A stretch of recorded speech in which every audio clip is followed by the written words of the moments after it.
The Trojan War had come to an end, but for Odysseus, the king of Ithaca, this victory over Troy was not the conclusion of his journey. Instead, it marked the beginning of a tale that would stretch for years, one that would test his intellect, resolve, and the loyalty of his men.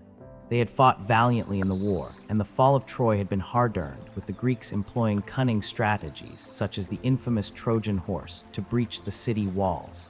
Yet, this victory would not lead to an easy journey home. In the days after the sack of Troy, the Greek forces, victorious and bloodied, gathered at their ships.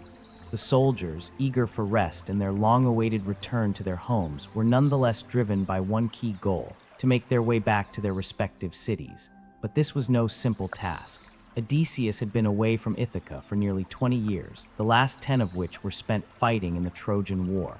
He was desperate to reunite with his wife Penelope and son Telemachus. Yet the gods, especially Poseidon, had other plans. The gods' interference had already been felt in the war, with various divine beings taking sides. But now, as the Greek ships set sail from the shores of Troy, the gods seemed to have set their minds against the Ithacan king. Poseidon, angered by Odysseus' blinding of his son, the cyclopes Polyphemus, had vowed to make Odysseus' journey home as painful and prolonged as possible. The winds, which had carried the Greeks to victory, now turned hostile. The seas, which had once been a passage to glory, became treacherous and full of obstacles. For Odysseus and his men, the first sign of trouble came immediately after leaving Troy. They were scarcely out of sight of the city when their ships were beset by a great storm.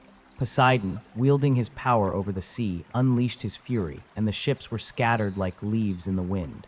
Waves smashed against the vessels, and for days the sailors fought to keep their ships afloat. The storm was relentless. The men, weary from the war, struggled to hold their composure, their hands slipping from the oars, their minds numbed by exhaustion. As the storm subsided, Odysseus and his crew found themselves at the mercy of the Mediterranean's unpredictable nature. The scattered fleet regrouped, and Odysseus, always a wise leader, attempted to guide his men toward safe shores. They found themselves on the coast of the Sicyones, a people who lived along the Aegean. Here, the crew made a crucial mistake. In their euphoria, the men looted the city, seizing as much treasure and food as they could carry. But instead of departing swiftly, they lingered. Odysseus, warning them that they should leave immediately, was ignored. This disobedience would soon lead to devastating consequences. The Sicyones, though initially caught off guard, quickly regrouped. The Greeks had underestimated them, and the Sicyones launched a fierce counterattack. In the ensuing battle, many of Odysseus' men were killed. They were forced to flee the city, their ships heavily damaged, their morale shattered. The Sicyones had delivered the first heavy blow to the Greeks' hopes of returning home. This misstep, driven by greed and pride, was the first of many costly mistakes Odysseus' men would make. In the aftermath of their hasty retreat, the Greeks sailed on, shaken but alive, yet they were far from safe. The next trial they would face would test them in ways they could not have imagined. They reached the island of the Lotus Eaters, a peaceful and serene place where the locals offered a seemingly harmless gift, the fruit of the lotus flower. This plant, however, had a devastating effect on those who ate it. It erased their desire to return home, robbing them of their will to live purposefully. The temptation was powerful, and several of Odysseus' men, eager to escape their troubles, consumed the lotus. Once the effects of the plant took hold, those who ate it were content to remain on the island, forgetting their homeland and their king. Odysseus, seeing the danger, reacted quickly. He had to drag his men back to the ship, forcing them to leave the peaceful island behind. The men fought against him, unwilling to leave their new paradise, but Odysseus' strength of will was too great. He managed to get them back on the ships, but not without difficulty. The Lotus Eaters' island was a temptation, a place where the bonds of duty and home were forgotten. But was Odysseus right to force his men back to the journey? The question lingered. Were the Lotus Eaters wrong to want to abandon their struggle and find peace? Was the pull of the island just another temptation of the gods, or was it human nature that drew them into this moment of weakness? As the men sailed onward, the answer remained unclear. But one thing was certain, their journey was far from over. What would they face next? How much more would Odysseus and his crew be tested by the gods, by their own desires, and by the mistakes they would inevitably make? After the near-disastrous encounter with the Lotus Eaters, Odysseus and his crew found themselves sailing through the vast and unpredictable Aegean. The winds, seemingly at the whim of the gods, carried them to new and unknown shores. Their next stop was the island of the Cyclopes, a place that would bring even greater peril. The Cyclopes were giant, one-eyed monsters, and Odysseus, ever curious, decided to investigate one of their caves. The temptation to explore was overwhelming. After all, what could possibly go wrong? The Cyclops they encountered, Polyphemus, was unlike any other creature they had faced. He was enormous, powerful, and as it would turn out, far more dangerous than anything they had imagined. He welcomed them into his cave, offering them food and shelter, but there was a catch. The Cyclops was a savage beast, and once inside, the crew quickly realized they were at his mercy. Polyphemus trapped the men in his cave by rolling a massive stone over the entrance, a feat that only a creature of his size could manage. The men were helpless, trapped without any means of escape. They tried to reason with him, offering gifts and pleading for their release, but Polyphemus was uninterested. In a cruel twist, he began to eat them, one by one, savoring the helplessness of his captives. This gruesome reality forced Odysseus to think quickly. He knew that fighting the Cyclops with brute force would be futile. They needed to outsmart him. In a stroke of genius, Odysseus devised a plan. He gave the Cyclops wine, which had been carried on their ship, until the giant became intoxicated. With Polyphemus in a drunken stupor, Odysseus and his men sharpened a large stake and plunged it into the Cyclops' single eye, blinding him. As Polyphemus roared in pain, the Greeks seized their chance to escape. But escaping the Cyclops' cave was not as simple as it seemed. Once blinded, Polyphemus was still immensely strong, and he blocked the entrance with his massive body, preventing the Greeks from leaving. Odysseus, ever resourceful, came up with a final clever trick. He and his men hid under the bellies of the Cyclops' sheep. As Polyphemus let the sheep out to graze, he blindly felt their wool but didn't realize the men were hidden underneath, and they were able to escape. The men quickly made their way back to the ships, leaving the Cyclops to shout curses at them from his cave. Yet in his escape, Odysseus made a grave mistake. As they sailed away, he could not resist taunting Polyphemus, revealing his name and his identity. This act of pride, of hubris, would come back to haunt him. Polyphemus, enraged, cursed Odysseus and called upon his father, Poseidon, to avenge him. The consequences of this moment would reverberate through the entire journey, as Poseidon's wrath would follow Odysseus for the rest of his voyage. After leaving the island of the Cyclopes, the men continued their journey, but their troubles were far from over. They soon reached the island of the Aeolus, the god of the winds, who gave Odysseus a bag containing all the winds, except for the one that would carry them home. The wind, however, was a double-edged sword. When the men, eager to reach home, mistakenly opened the bag of winds, they were blown back to the start, undoing all their progress. It was a tragic and all too human error, a reminder that even the gods could not entirely protect them from their own flaws. As the winds blew them back to the island of Aeolus, Odysseus' men grew restless, frustrated by their endless misfortune. Could they truly find a way home, or had they angered the gods beyond repair? Odysseus, always the leader, had to keep his crew's morale intact. Yet, even he began to wonder if his leadership could overcome the curse that seemed to hang over them all.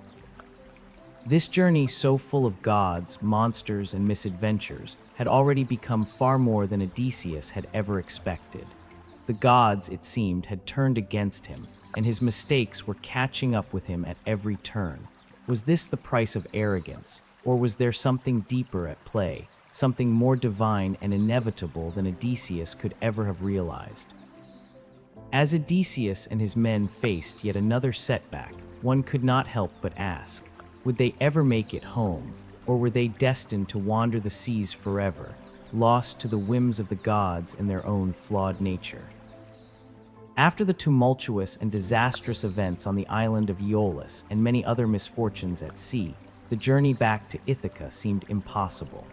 Odysseus and his men had been through unimaginable trials. The wrath of the gods, particularly Poseidon, had led them through shipwrecks, temptations, and violent encounters. With each setback, the men's hope had begun to wane. Yet through it all, Odysseus remained determined, clinging to the hope of returning to his wife Penelope and their son Telemachus. Their final trial came in the form of the deadly sirens, whose enchanting songs lured sailors to their doom.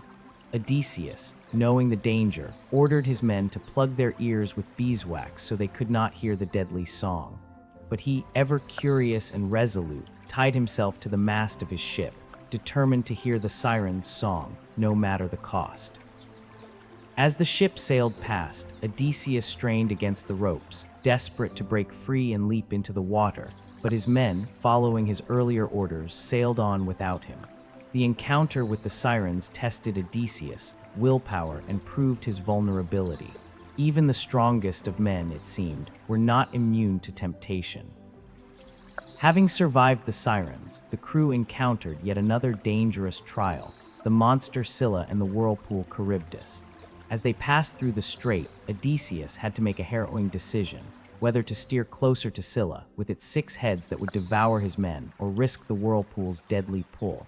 In the end, he chose Scylla, losing 6 of his men to the monstrous creature's jaws. It was a decision filled with sorrow, for he knew that every man lost to Scylla was a life he could not replace. The journey home had taken its toll on his crew, and Odysseus could feel the weight of each sacrifice. As the years dragged on, it seemed as if Odysseus was no closer to home than when he had first set out. The gods had set a path before him, filled with dangers and hardships. But it was not just the divine forces at play. Odysseus' own decisions, sometimes born of pride and hubris, had also contributed to the trials he faced. His taunting of Polyphemus had led to Poseidon's wrath, and his curiosity with the sirens had almost cost him his life. The question that lingered in the back of Odysseus' mind was whether his homecoming would even be possible, or if the gods had condemned him to wander forever. Finally, after years of wandering, Odysseus found himself on the shores of Ithaca once more. But the homecoming he had longed for was not the peaceful reunion he had imagined. Ithaca, too, had changed in his absence. Penelope, his wife, had been besieged by suitors who sought to take his place on the throne. These suitors, believing Odysseus to be dead, had moved into his palace and in their arrogance had squandered his wealth. Penelope had remained faithful, even as years of loneliness had passed, but she had no way of knowing whether her husband would ever return. Odysseus, disguised as a beggar by the goddess Athena, entered his home under cover of night. His heart ached as he saw the suitors lounging in his hall, treating his palace as their own. He could not let them continue their disrespect. The plan for revenge had to be carefully crafted. Odysseus, though disguised, was still the hero of the Trojan War. He had outsmarted gods and monsters alike. This, he knew, would be no different. With the help of his son, Telemachus, who had grown into a young man in his absence, Odysseus formulated a plan. The suitors, all ignorant of the beggar's true identity, were to be tested. The great bow of Odysseus, a weapon so mighty only he could string it, was brought out. The suitors were challenged to string the bow and shoot an arrow through 12 axe heads, an impossible feat for all but one. One by one, the suitors failed. Odysseus, still in disguise, took up the bow. His hand was steady, his aim true, and he easily passed the test. In that moment, the beggar was no more. Odysseus had returned, and his vengeance would soon be swift. With his identity revealed, Odysseus, with the help of Telemachus and a few loyal servants, killed all the suitors who had violated his home. The bloodshed was intense, but it was the final act of reclaiming his kingdom and proving that no matter the trials, the bond of family and home would always prevail. Penelope, initially cautious, soon recognized the marks of Odysseus that only she could know, confirming his identity. Their reunion, though marked by the violence of the suitors' deaths, was a bittersweet moment of joy. The king had returned, not as the man who left, but as one forged by hardship and divine intervention. But even as he sat once again on his throne, Odysseus could not help but wonder if the journey had truly ended. What had he learned through all the pain and suffering? Was home truly the same after everything he had endured? His life had been irrevocably changed by the trials he faced, and perhaps the journey home was not just a return to a physical place, but a transformation of the soul. As Odysseus took his seat on the throne of Ithaca, the questions lingered. Was he truly the same man who had set out to fight in Troy? Could he ever be the man he was before? Or was he forever altered by the gods, monsters, and hardships that had shaped him? And as the years passed, would he ever find peace in the kingdom he fought so long to return to? The Minoan civilization, one of the earliest advanced societies in Europe, flourished on the island of Crete from approximately 3000 BCE to 1450 BCE. It was a culture marked by sophistication, wealth, and artistic brilliance, and it played a significant role in shaping the ancient Mediterranean world. Yet, much of the Minoan history is shrouded in mystery, with their language and much of their culture still largely undeciphered. The rise of the Minoans is an incredible tale of resourcefulness and ingenuity, but their eventual decline remains one of the great unsolved questions of ancient history. Crete, an island in the eastern Mediterranean, provided the ideal setting for the Minoans to thrive. Its fertile soil, abundant natural resources, and strategic location between Europe, Africa, and Asia made it a hub for trade and commerce. The Minoans were expert sailors, establishing trade routes that extended throughout the Aegean Sea and beyond, reaching as far as Egypt, the Levant, and the shores of Asia Minor. They traded in goods such as pottery, textiles, and olive oil, which allowed them to accumulate vast wealth. This wealth enabled the Minoans to build palaces, the most famous of which is the Palace of Knossos, located near the island's northern coast. Knossos, with its sprawling structure and elaborate frescoes, was the center of Minoan power. The palace was not just a royal residence. It was a complex, multi-purpose building that served as a political, religious, and economic hub. The Minoans were deeply religious, and their palaces were decorated with vivid frescoes that depicted scenes of nature, rituals, and deities. The palace at Knossos also contained an intricate system of plumbing and drainage, an advanced feature for the time. Its labyrinthine layout, with numerous rooms and corridors, has given rise to the legend of the Minotaur, a mythical creature said to dwell in the palace's maze. The Minoans were not only skilled in trade and architecture, but they were also pioneers in artistic and cultural achievements. Their pottery, frescoes, and sculptures were not only functional, but also served as expressions of beauty and creativity. The Minoans were known for their love of color, and their vibrant murals decorated the walls of their palaces, portraying scenes from daily life, the natural world, and religious ceremonies. These works of art revealed a society that valued aesthetics, nature, and religious devotion. Despite their prosperity, the Minoans were not without their challenges. They were not the only civilization in the Mediterranean. The Mycenaeans, a Greek-speaking people from the mainland, began to exert influence over Crete around 1450 BCE. The Mycenaeans eventually took control of Knossos, marking the beginning of the decline of the Minoan civilization. While the reasons for the collapse are still debated, scholars believe that a combination of factors, internal strife, external invasions, and natural disasters, played a role in their downfall. One of the most significant events that may have contributed to the Minoan decline was the eruption of the Thera volcano, modern-day Santorini, around 1600 BCE. The eruption, one of the most powerful in recorded history, caused widespread devastation across the Aegean region. The volcanic ash would have darkened the skies for days, disrupting agriculture and trade, while the tsunami caused by the eruption could have severely damaged coastal settlements, including those on Crete. The Minoans, who relied heavily on trade, may have found it difficult to recover from the economic impact of the disaster. The eruption may have also led to a loss of confidence in the Minoan leadership, weakening their ability to maintain control over the island. At the same time, the Mycenaeans, who were rising in power on the Greek mainland, may have taken advantage of the Minoans' weakened state. Their invasion of Crete likely sealed the fate of the Minoan civilization. By around 1450 BCE, the Mycenaeans had taken control of the Minoan palaces, and the Minoan culture gradually became absorbed into the Mycenaean world. But what led to the Minoan civilization's sudden collapse?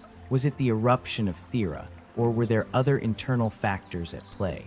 The volcanic disaster could have been the final blow, but the Minoans' downfall might have been inevitable given their dependence on trade and their failure to adapt to shifting geopolitical dynamics. The Mycenaean takeover was not simply an act of war. It represented a shift in the balance of power in the Mediterranean, one that left the Minoan world increasingly isolated and vulnerable. As we look back on the Minoans, their legacy remains a source of fascination. How did a civilization so advanced and influential suddenly disappear? Was the volcanic eruption the cause of their demise, or was it a combination of environmental and social pressures? And what lessons can we learn from their rise and fall, in a world where prosperity and power often depend on factors far beyond our control? The Minoan civilization reached its zenith around the mid-2 millennium BCE, flourishing with an unparalleled blend of economic wealth, cultural advancement, and architectural innovation. However, this period of prosperity was abruptly threatened by a cataclysmic event, the eruption of the Thera volcano, located on the nearby island of Santorini. This eruption, one of the most powerful in recorded history, would change the course of Minoan history, potentially marking the beginning of their decline. It left the island of Crete and much of the Aegean world forever altered.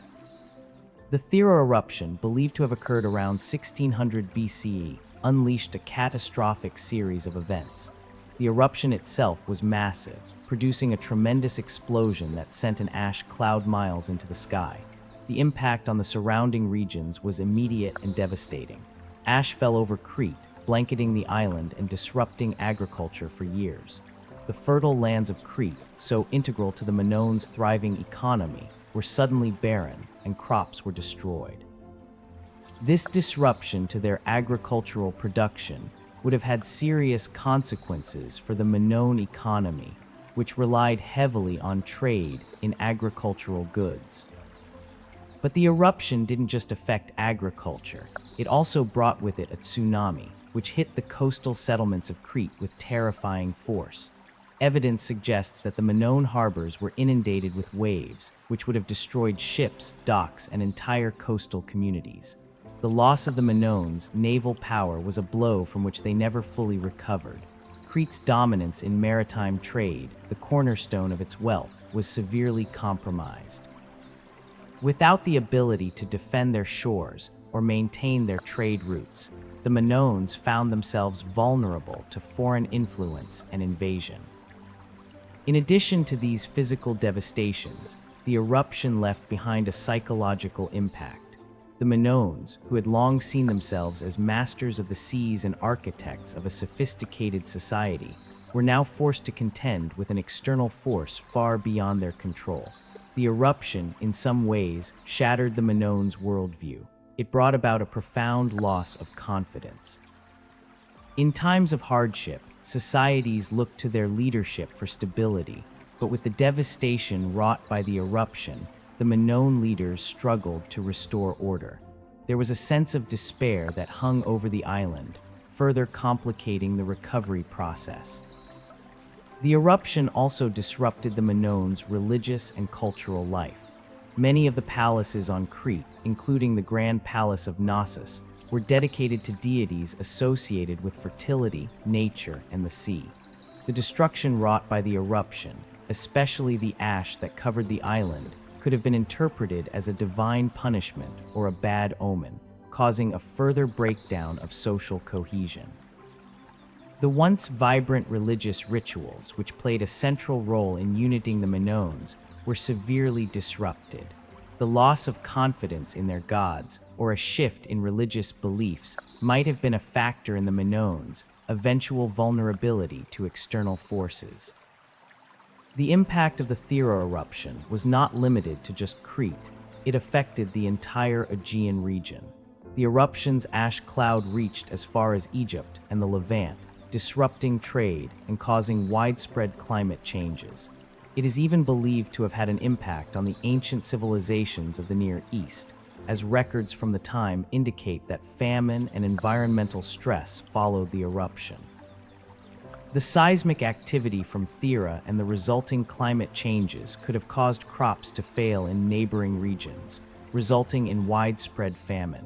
The Aegean world was thus plunged into a period of instability, and Crete, once the thriving hub of the Mediterranean, found itself in a weakened state. Despite these challenges, the Minoans were resilient. They began to rebuild in the wake of the eruption, yet the damage was irreversible. The island of Thera itself, though it remained inhabited for some time after the eruption, became an increasingly dangerous place. Over the next few centuries, the volcanic activity continued to shape the island. For the Minoans, the Thera eruption became more than just a natural disaster. It became a symbol of the fragility of their existence. The loss of their once pristine environment, along with the psychological and economic toll, was something they could never fully recover from. The question that arises from this devastation is, could the Minoans have survived the eruption if the eruption had occurred later in their civilization's history, when they were stronger? Was it fate or timing that led to their downfall? In many ways, the eruption of Thera can be seen as a final test of the Minoans' resilience. But even their remarkable ability to recover from disaster could not protect them from the eventual collapse that would come from within. By the end of the 15th century BCE, the Minoan civilization, once a powerhouse in the Mediterranean, had begun to unravel. The eruption of Thera had certainly taken its toll, but there was more at play. Although Crete slowly recovered from the volcanic disaster, the damage to its agricultural foundation, the weakening of its naval superiority, and the fracturing of its once unified religious and political system set the stage for the civilization's eventual collapse. But the question remains, what precisely caused the Minoans' mysterious disappearance? The Mycenaeans, an aggressive civilization from mainland Greece, had begun to grow in power during the latter stages of the Minoan era. By the late 15th century BCE, the Mycenaeans had begun to exert influence over the Aegean world, including Crete. The Mycenaean civilization was known for its militaristic nature, and their interactions with the Minoans were not solely based on trade and diplomacy. The Minoans, for all their advanced culture and wealth, were no match for the Mycenaean warriors who had the strength and organization to challenge them directly. Archaeological evidence suggests that the Mycenaeans invaded Crete and took control of the Minoan palaces, including the Grand Palace of Knossos. The Mycenaean presence on Crete is marked by the introduction of their own writing system, Linear B, which replaced the Minoan script. The sudden shift in power is indicative of a military conquest, which likely resulted in the collapse of Minoan society. The once thriving Minoan palaces were either abandoned or destroyed during this period, and much of the Minoan cultural identity became absorbed into the Mycenaean world. However, the collapse of the Minoans was not a singular event. It occurred over a period of several decades, with the final blow coming at the hands of multiple factors. The Minoan reliance on trade, once their greatest strength, had now become their greatest vulnerability. As their influence waned, their trade routes were disrupted, and they could no longer maintain the wealth and resources that had once sustained them. The Mycenaeans, in contrast, were consolidating their power, and their domination of the Aegean world further weakened the Minoans' position. This gradual erosion of Minoan power was compounded by internal strife, as factions within Minoan society fought for control of the remaining resources. Yet there were also more subtle, less understood factors at play in the Minoan collapse. The archaeological record shows evidence of violent conflict and destruction within their palaces, suggesting that internal social tensions were rising. As their once unified society began to fragment, the Minoans may have been unable to cope with the pressures of their own changing world. Moreover, the psychological impact of the Thera eruption, with its devastating consequences on their environment and worldview, could have further undermined the cohesion of Minoan society. The eruption had shaken the foundations of Minoan culture, and in the aftermath, the society was unable to restore itself to its former glory. The disappearance of the Minoan civilization remains enigmatic because, unlike the more documented falls of other ancient civilizations, the Minoans left behind little to explain their sudden collapse. There are no detailed records, no epic histories, or inscriptions detailing their demise. The Minoans were not overrun by one single, decisive event. Instead, their decline was a slow unraveling, marked by a combination of natural disaster, military invasion, economic collapse, and internal strife. It is this gradual disintegration that makes the Minoan downfall so intriguing. It serves as a reminder that civilizations, no matter how advanced, are vulnerable to forces beyond their control, whether they be natural, political, or social. Despite their fall, the legacy of the Minoans endures. Their influence on subsequent civilizations, particularly the Mycenaeans, cannot be understated.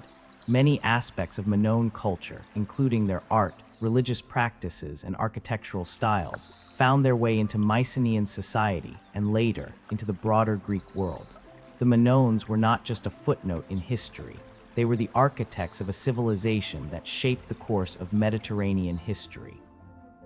Their contributions to art, technology, and trade left an indelible mark on the cultures that followed. As the Minoan civilization faded into the annals of history, its disappearance left behind a haunting question. Could their fate have been avoided? Was it their reliance on trade, their military vulnerability, or perhaps the wrath of the gods that sealed their downfall?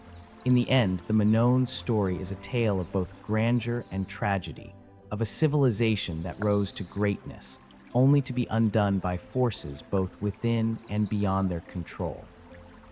Their mysterious disappearance continues to fascinate historians and archaeologists to this day, a reminder of the fragility of even the most advanced societies. The philosopher Socrates, one of the most influential figures in Western thought, spent much of his life challenging the status quo and questioning the nature of knowledge, virtue, and justice. Born in 470 BCE in Athens, Socrates was not a traditional philosopher in the sense of composing written works. Instead, he engaged in dialogue, probing the beliefs and ideas of those around him. His method, known as the Socratic method, involved asking probing questions to encourage critical thinking and expose contradictions in one's beliefs. This approach, however, would eventually lead to his downfall. Socrates' questioning of established norms, particularly in relation to the Athenian democracy, the gods, and the state's authority, made him many enemies. He was seen by some as a corrupter of the youth, a man who introduced dangerous ideas that undermined the foundations of Athenian society. His association with controversial figures like Alcibiades and Critias, both of whom had been involved in the oligarchic coup against Athens, only deepened suspicions about his intentions. In 399 BCE, Socrates was brought to trial on charges of impiety, disrespecting the gods of Athens, and corrupting the youth with his ideas. The trial of Socrates is one of the most famous in history, largely because of the way in which he conducted himself throughout the proceedings. As was customary in Athenian courts, Socrates was allowed to defend himself against the charges. His defense, as recorded by his student Plato in Apology, was anything but conventional. Rather than pleading for mercy or making a case for his innocence in the traditional sense, Socrates boldly questioned the validity of the charges against him. He argued that he was not intentionally corrupting the youth, but instead encouraging them to seek knowledge and virtue. His method of questioning, which had been his hallmark throughout his life, was now directed at the court itself, challenging the very foundations of their understanding of justice and morality. Socrates did not deny the possibility that his ideas were challenging the beliefs of the day. Rather, he defended the idea that it was essential for people to question their beliefs and think critically. In his defense, he likened himself to a gadfly, a persistent and irritating insect that stirs up a horse to action. Just as the gadfly's role is to keep the horse alert and moving, Socrates claimed his role was to keep Athens intellectually and morally alive, challenging its citizens to think for themselves. To him, this was the highest form of service to the state. But the jury, composed of 501 Athenian citizens, was not persuaded. Socrates' unapologetic stance did not sit well with them. He had, in essence, mocked the very idea of his trial, suggesting that the charges were based not on any real evidence, but on the prejudices of those who saw him as a threat to the established order. In the end, Socrates was found guilty by a majority vote, and the penalty proposed by his accusers was death. He was given the opportunity to propose his own penalty, but his suggestion to be rewarded for his service to the state by being given free meals for life only antagonized the jury further. Ultimately, Socrates was sentenced to die by drinking a cup of hemlock, a slow-acting poison. What makes Socrates' trial and defense so significant is not just the decision itself, but the manner in which Socrates responded to his fate. Throughout the proceedings, he displayed an unwavering commitment to his principles, showing no fear or regret for his philosophical endeavors. His trial represents the tension between individual integrity and the pressures of a society that may not understand or appreciate that integrity.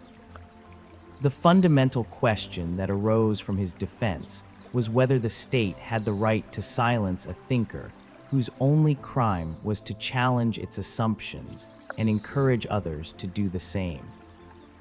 As Socrates awaited his execution, he remained composed. He could have fled, as some of his friends and disciples suggested, but he refused. His commitment to the law of Athens, even when it was used to condemn him, remained absolute. Socrates believed that the philosopher's duty was not just to seek knowledge, but also to live according to the principles of justice, regardless of the personal consequences. But was this commitment to justice worth his life? Could he have avoided his death if he had apologized or conformed to the demands of the court? These questions remain at the heart of his legacy. Following his conviction, Socrates' fate seemed sealed, yet even in the face of death, he maintained a remarkable level of composure. The Athenian court had found him guilty of impiety and corrupting the youth, and now it was time to decide the punishment. In ancient Athens, the accused was often allowed to propose their own penalty after a guilty verdict was rendered. Socrates, ever the philosopher, used this moment not to beg for mercy, but to further demonstrate his commitment to his beliefs. In his eyes, the court's decision had not been about justice, but about upholding the prevailing societal norms, and his response reflected his steadfast refusal to compromise. Instead of offering a humble plea or suggesting exile, Socrates proposed a counter-punishment that infuriated his accusers. He jokingly suggested that he should be rewarded for his service to the city, not punished, suggesting that he be granted free meals for life as a reward for being a public servant. This suggestion was not meant to be taken seriously, but rather as a critique of the very idea of punishment itself. To Socrates, his life and his teachings were a service to Athens. He believed that challenging the status quo and provoking others to think critically was an invaluable contribution to society. His suggestion was more an expression of his belief that true philosophers were more valuable to society than they were given credit for. But to the jury, it seemed the height of arrogance. The jury, clearly frustrated by Socrates' irreverence and the audacity of his suggestion, voted overwhelmingly for the death penalty. The vote was a clear rejection not just of Socrates the man, but of the ideas he represented. He was sentenced to die by drinking a mixture containing hemlock, a poisonous plant. The manner of his death was not uncommon in Athens for those found guilty of serious crimes, but for Socrates it was not the end he had expected, nor the end he had sought. Instead of pleading for his life, Socrates seemed almost serene, accepting the verdict with the quiet dignity that had defined his life's work. The days following his conviction were filled with the inevitable preparations for his execution. Socrates, however, was not consumed by fear or despair. His calm demeanor in the face of death stunned his followers. He spent his final days in prison, conversing with his disciples about philosophy, virtue, and the nature of the soul. Plato, one of his most devoted students, recounts in Phaedo the conversations that took place in the hours leading up to Socrates' death. Socrates maintained that death was not something to fear, for it was either a peaceful, dreamless sleep or a journey to another existence. In his mind, neither possibility was to be dreaded, as both were preferable to living an unjust life. Socrates' acceptance of death also came with a lesson about the immortality of the soul. In the dialogues with his friends, Socrates spoke of the belief that the soul is eternal and that death was merely a transition to another state of being. He argued that the philosopher should not fear death because it was a natural part of life, and in some ways, it was the fulfillment of the philosopher's quest for wisdom. To Socrates, the pursuit of knowledge and virtue was far more important than the preservation of the body. His final days were filled not with regrets or pleas for clemency, but with an unwavering dedication to the pursuit of truth and justice. When the time came for him to drink the hemlock, Socrates remained resolute. He did not falter, nor did he shed a tear. He took the cup from his jailer, offered a brief reflection on the importance of living a just life, and calmly drank the poison. His followers were devastated, but Socrates seemed almost at peace. The poison slowly began to take effect, and soon his body began to grow cold, but his spirit, it seemed, remained unshaken. As he died, he reassured his friends that death was not something to fear, but a passage to something greater. His last words, according to Plato, were a reminder to his followers that the philosopher's quest for knowledge never truly ends, even in death. The trial and execution of Socrates, while tragic, became a pivotal moment in the history of philosophy.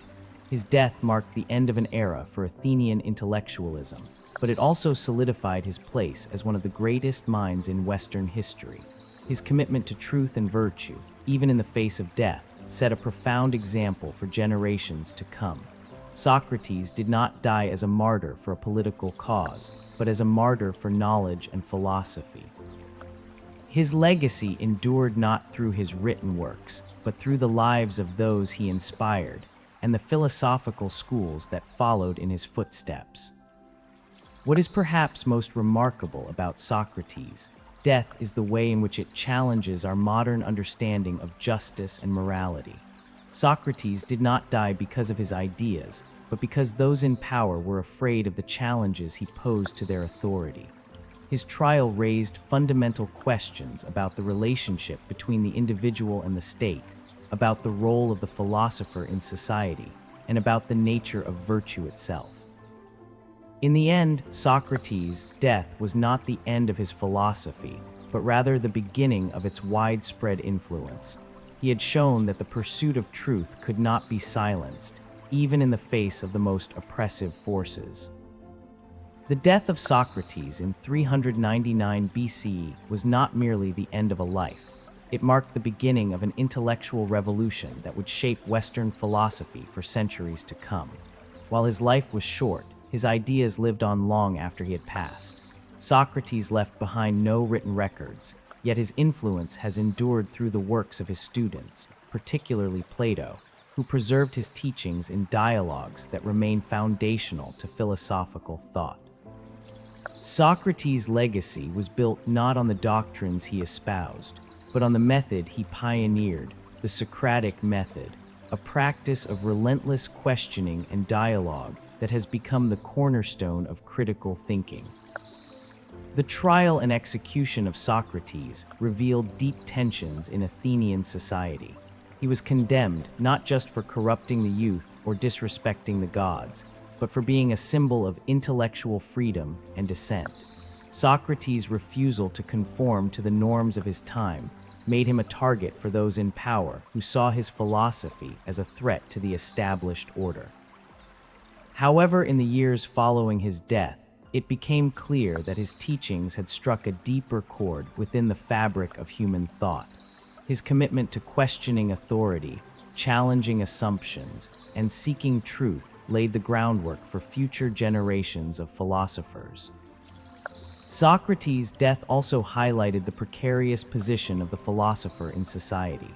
Throughout history, thinkers who challenge the status quo have often faced persecution, from the execution of Socrates in Athens to the trials of later figures like Galileo or Giordano Bruno. Socrates' fate serves as a poignant reminder of the dangers of intellectual freedom in societies where power and tradition are deeply entrenched. Yet paradoxically, it was precisely his martyrdom that ensured his place in history. Had Socrates recanted, apologized, or shown fear in the face of death, his ideas may have been lost to time. Instead, his unwavering conviction in his beliefs and his willingness to face death rather than compromise his principles only strengthened his legacy. While Socrates himself was never recognized as the great philosopher he was destined to become during his lifetime, his death paved the way for the emergence of his intellectual heirs. His most famous student, Plato, took up the mantle and expanded upon Socratic ideas, developing them into a more systematic philosophy. Plato's dialogues, many of which feature Socrates as the central character, preserved the essence of Socrates' thought and turned it into a foundation for Western philosophy. Plato's Academy, founded in 387 BCE, became the first institution of higher learning in the Western world, and it was here that the ideas of Socrates would be further explored and developed. Aristotle, another student of Plato, would later refine Socratic thought, taking it in new directions. While Aristotle's focus was different from Socrates, more concerned with empirical observation and categorization, he acknowledged the profound influence Socrates had on the development of philosophical inquiry. In this sense, Socrates became the intellectual forefather of not only Plato and Aristotle, but also the entire tradition of Western thought that followed. Moreover, Socrates' challenge to conventional wisdom and his insistence on the importance of self-examination inspired countless thinkers throughout history, from the Renaissance humanists to the Enlightenment philosophers. Figures such as Descartes, Kant, and Nietzsche all drew upon Socratic principles in their own work. Descartes' famous declaration, cogito ergo sum, I think, therefore I am, echoes Socrates' belief in the importance of self-reflection and the mind's capacity for truth-seeking. The Socratic emphasis on individual responsibility and moral inquiry also influenced modern ethics and political theory, laying the groundwork for debates about the nature of justice, virtue, and the role of the individual in society. Socrates' enduring influence is not confined to the realm of philosophy. His ideas about moral integrity, intellectual honesty, and the importance of questioning authority resonate in modern discussions about education, democracy, and civil disobedience. In the realm of education, the Socratic method continues to be a foundational teaching technique, encouraging students to engage in dialogue, think critically, and arrive at conclusions through their own reasoning. In politics, Socrates' legacy is seen in the continued importance placed on the rights of individuals to question and challenge the powers that govern them. Socrates' death, while tragic, became the ultimate statement of his philosophy. The pursuit of truth, no matter the cost, is the highest calling of human life. Socrates' final moments also raised a question that has persisted through the ages. What is the value of a life spent in pursuit of truth? For Socrates, the answer was clear. To live an unexamined life was not worth living, and to compromise one's principles for the sake of comfort or survival was a betrayal of the soul. In this, Socrates offered a profound challenge to those who followed him. Are we willing to live truthfully, even in the face of suffering, or will we choose to remain complacent in our ignorance? His death was a stark reminder of the cost of intellectual integrity, but it also served as an enduring example of the power of ideas to transcend time and place. As we reflect on the life and death of Socrates, we are left with an enduring lesson.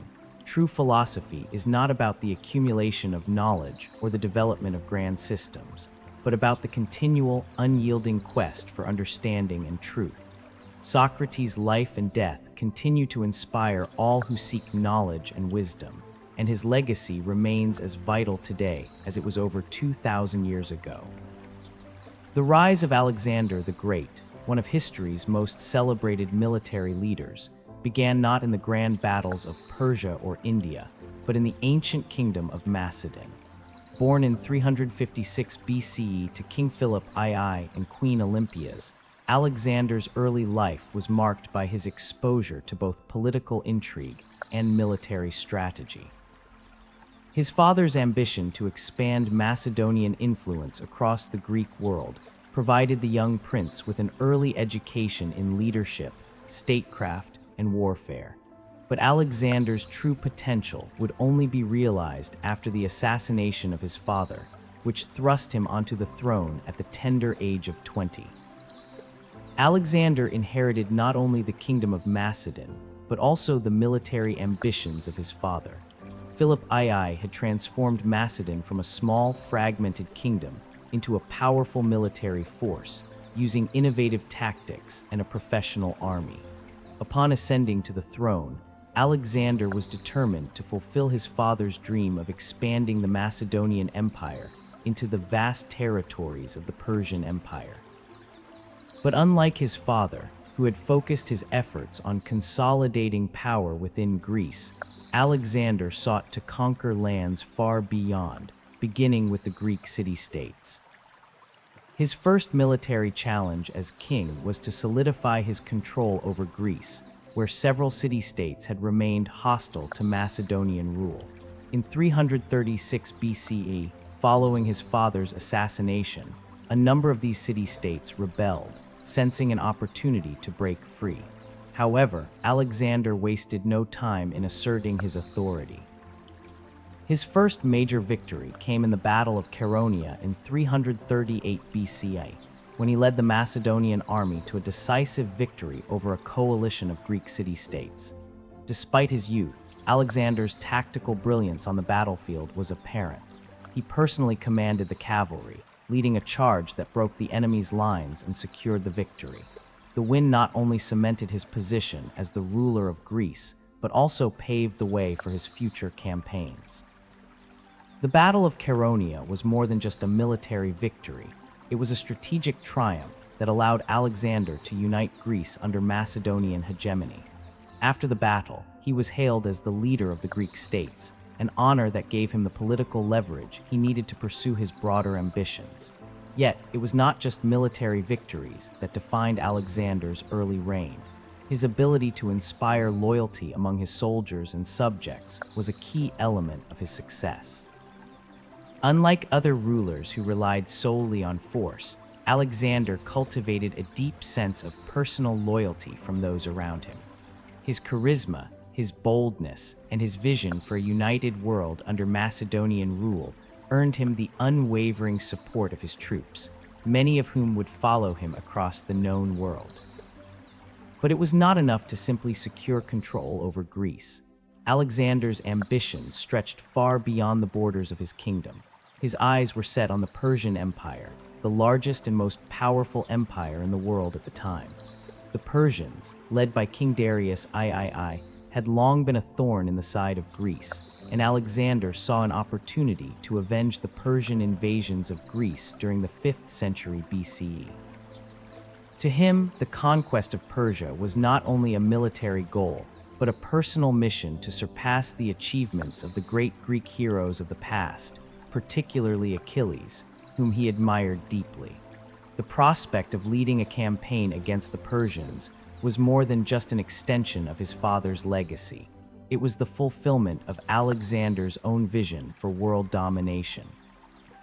The path to Persia, however, was fraught with challenges. Alexander had to navigate a complex geopolitical landscape where alliances and rivalries constantly shifted. But his success in uniting Greece under his leadership gave him the momentum he needed to launch his campaign. The first step came in 334 BCE, when Alexander led an army of around 35,000 men across the Hellespont, the narrow strait that separated Europe from Asia, marking the beginning of his legendary march toward Persia. But even as Alexander prepared for the grand conquest that would ultimately lead to the fall of the Persian Empire, his early campaigns would reveal an important aspect of his character: his deep understanding of warfare and his ability to adapt. Unlike many of his contemporaries, Alexander understood that military victories were not simply about brute force. He combined the traditional Macedonian phalanx with cavalry units that were both fast and highly effective in battle. He also innovated in his approach to logistics and battlefield strategy, ensuring that his army remained cohesive and well-supplied as it moved through enemy territory. His early success lay in his ability to combine speed, adaptability, and force, ensuring that each battle was fought on his own terms. Alexander's ability to inspire those around him was equally important. His soldiers were loyal not out of fear, but because they believed in his vision. He led by example, often fighting alongside his men and sharing in their hardships. He had a rare combination of military genius and personal magnetism, traits that made him an almost mythical figure in the eyes of his followers. This bond between leader and soldiers would be crucial as Alexander embarked on his most ambitious campaign yet, the conquest of the Persian Empire. However, even as he embarked on these ambitious military campaigns, a question loomed: how much of Alexander's success was due to his own innate talents, and how much was the result of the groundwork laid by his father, King Philip II? Was Alexander's greatness entirely his own, or was it the culmination of the legacy of Macedonian strength and unity? Would he have achieved the same success had he not inherited such a formidable empire, or was he destined for greatness because of the foundation laid before him? As Alexander marched toward Persia, the world seemed to bend to his will, but the true test was yet to come, for his ultimate challenge would not just be defeating the Persians, but holding the vast empire he sought to create. How would he manage such an expansive conquest, and could his leadership maintain the empire once it was won? The answers to these questions would define not just Alexander's reign, but the future of the entire ancient world. As Alexander the Great pushed forward in his campaign to conquer the Persian Empire, his path was not only shaped by traditional battles, but also by his remarkable ability to adapt to new challenges. One of the most impressive examples of his military genius came in 332 BCE, during the Siege of Tyre, a pivotal moment in his conquest of the eastern Mediterranean. Tyre, a prosperous Phoenician city-state located on an island off the coast of modern-day Lebanon, presented one of the greatest logistical and strategic challenges of Alexander's campaign. Its position on the island made it nearly impregnable to traditional siege tactics, and the city's formidable walls were well protected by the sea. The Tyrians, confident in their naval superiority, believed their city could not be breached. Tyre's defensive strength lay in its natural barriers. Its location on an island protected by a deep and wide harbor made it virtually immune to traditional attacks. Alexander's army, though vast and powerful, was at a disadvantage. The Macedonian phalanx, which had crushed numerous enemies before, would not work against the city's formidable fortifications. The Tyrians also had a powerful navy, and Alexander's forces lacked the ships necessary to engage them on equal terms at sea. The city was effectively a fortress, and without a way to break through the harbor's defenses, Alexander would have to find another way to lay siege. Instead of abandoning his goal, Alexander saw an opportunity for ingenuity. Refusing to be deterred by the natural defenses of Tyre, he ordered his engineers to begin the construction of a massive causeway, a gigantic mole, leading from the mainland to the island. This ambitious project would take months to complete, but it would allow his army to bring their siege equipment close to the city's walls and effectively neutralize Tyre's maritime defenses. The construction of the causeway, which was over half a mile long, was a monumental engineering feat. It involved the transport of massive stones, timber, and earth, all while facing constant opposition from the Tyrians, who launched naval attacks to destroy the mole before it could reach the island. Despite the Tyrian resistance, Alexander pressed on, and his army worked tirelessly, even under heavy fire from the enemy. As the causeway neared completion, Alexander's troops were able to bring their siege engines, such as massive battering rams and catapults, into position. Yet the Tyrians, determined to resist, built new ships and tried to use their superior naval forces to destroy the siege equipment and harass the Macedonian forces. This challenge only seemed to fuel Alexander's determination. As a solution, he used his own fleet of ships, which he had secured from neighboring cities, to create a blockade around Tyre's harbor, preventing any ships from entering or leaving the city. Slowly, the Tyrians were deprived of their last avenue of escape and resupply. With his forces now surrounding the city on both land and sea, Alexander mounted a final assault. The Macedonian army launched a coordinated attack on the Tyrian walls. The defenders fought fiercely, but they were overwhelmed by Alexander's sheer persistence and military skill. After several days of brutal fighting, Tyre finally fell to the Macedonian forces. The siege had lasted for 7 months, and the cost of victory was high. Alexander's forces suffered heavy losses, and the city was thoroughly devastated. Many of the Tyrian civilians were killed or enslaved, and the city's elite were executed. The destruction of Tyre was not just a military victory, it was a message to all who would resist Alexander's expanding empire. His ambitions knew no limits, and his ingenuity was unmatched. What made the siege of Tyre truly remarkable was not just Alexander's military tactics, but the way in which he approached problems with creativity and perseverance. Rather than relying on the traditional methods of warfare, Alexander demonstrated an ability to adapt and innovate. His creation of the causeway was a testament to his vision, and the success of the siege solidified his reputation as a military genius. Yet even in the face of such brilliance, one must ask, was the sheer scale of the destruction in Tyre a necessary step for Alexander's conquest, or was it an act of hubris, an overreach of power? The fall of Tyre was a victory, but it came at a tremendous cost, one that would echo in the subsequent cities that would fall before Alexander's army.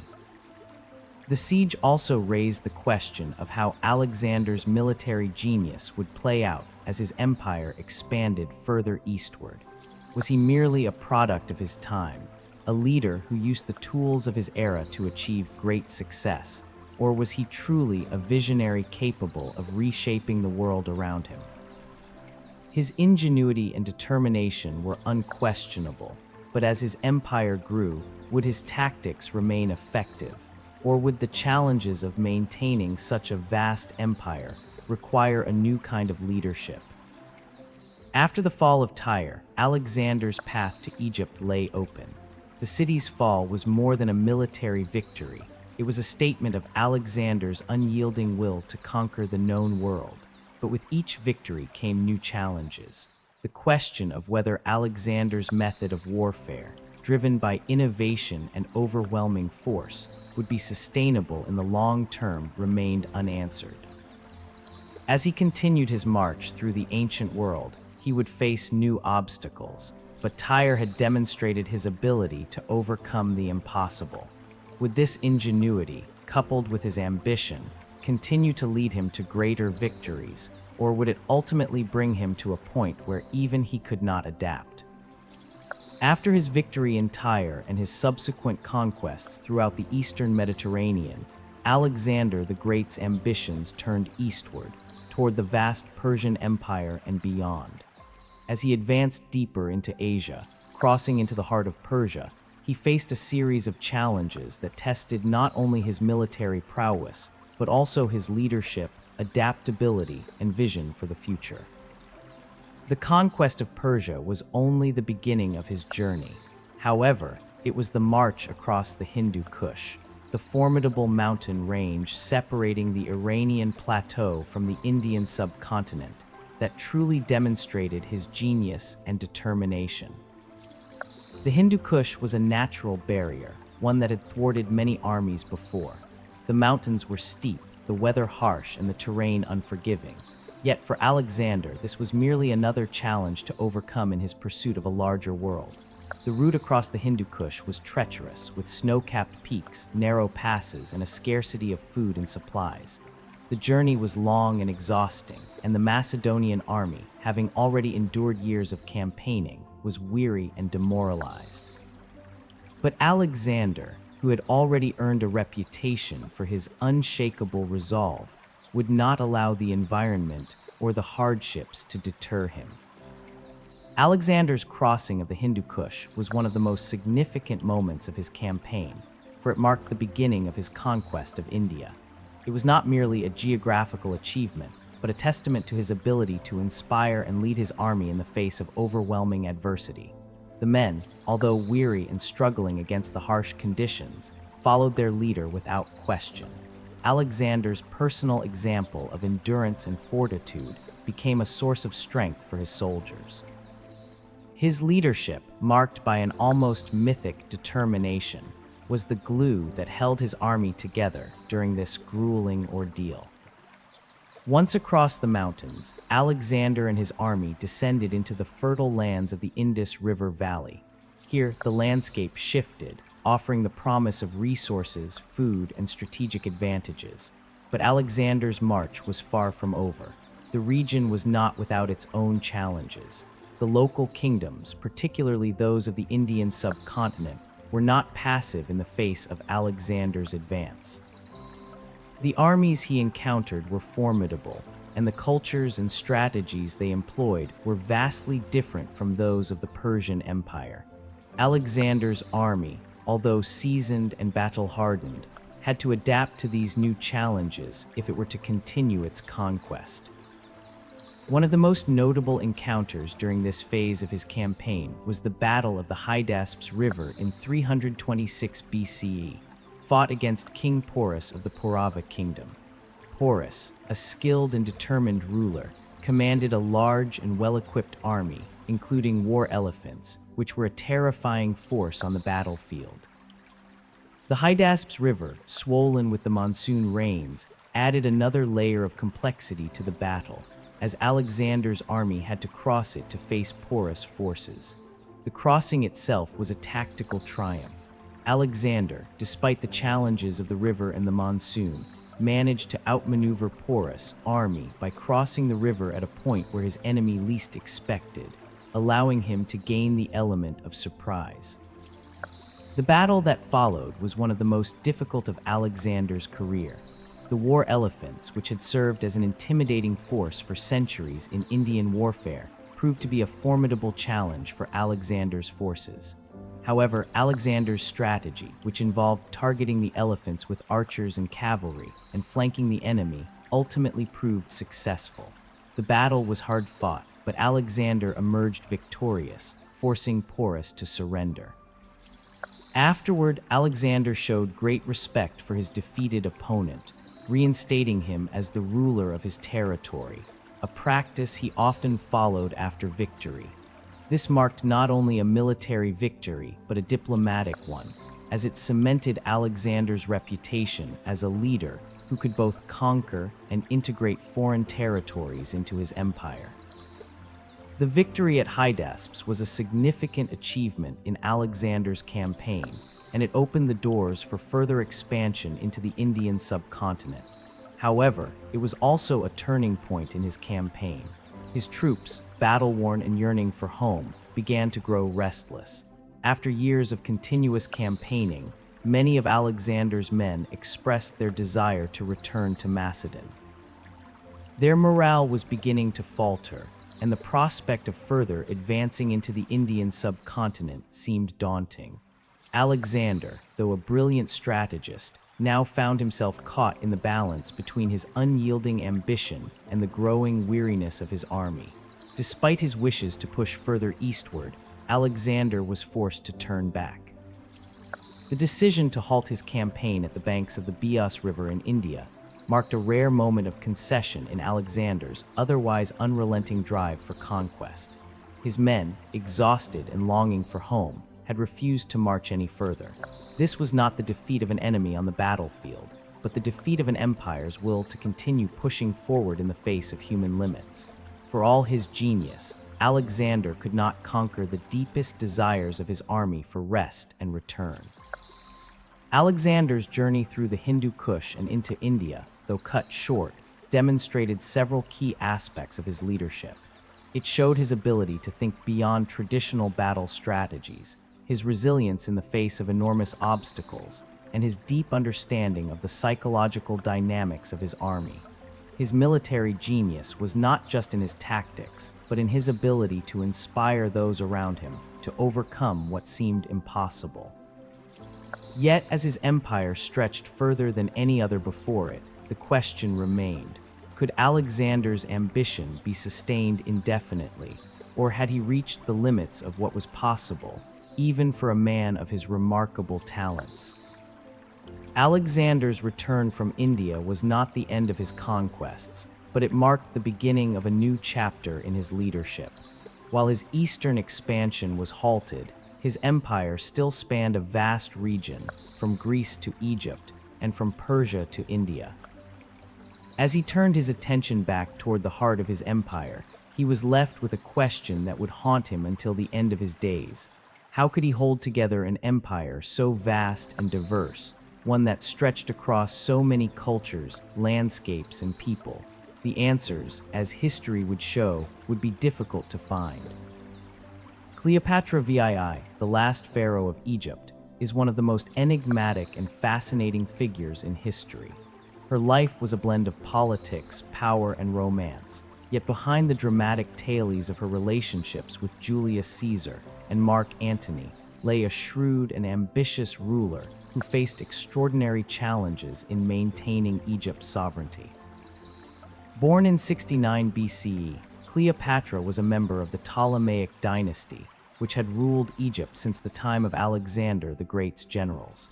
The Ptolemies were of Macedonian Greek origin, but they had long embraced Egyptian customs and traditions. Cleopatra's rise to power came at a time of political instability in Egypt, a nation that, despite its ancient glory, had been weakened by internal strife and external pressures. Upon the death of her father, Ptolemy XII, Cleopatra became co-regent with her younger brother, Ptolemy XIII, who was only a child. In theory, they were to rule together, but in practice, Cleopatra quickly asserted her dominance. However, the political landscape of Egypt was not favorable to a woman in power. Her reign faced immediate challenges, especially from those who supported her brother and wanted to maintain the traditional patriarchal structure. As a result, Cleopatra was forced into exile in 48 BCE, and her brother was placed in control of Egypt.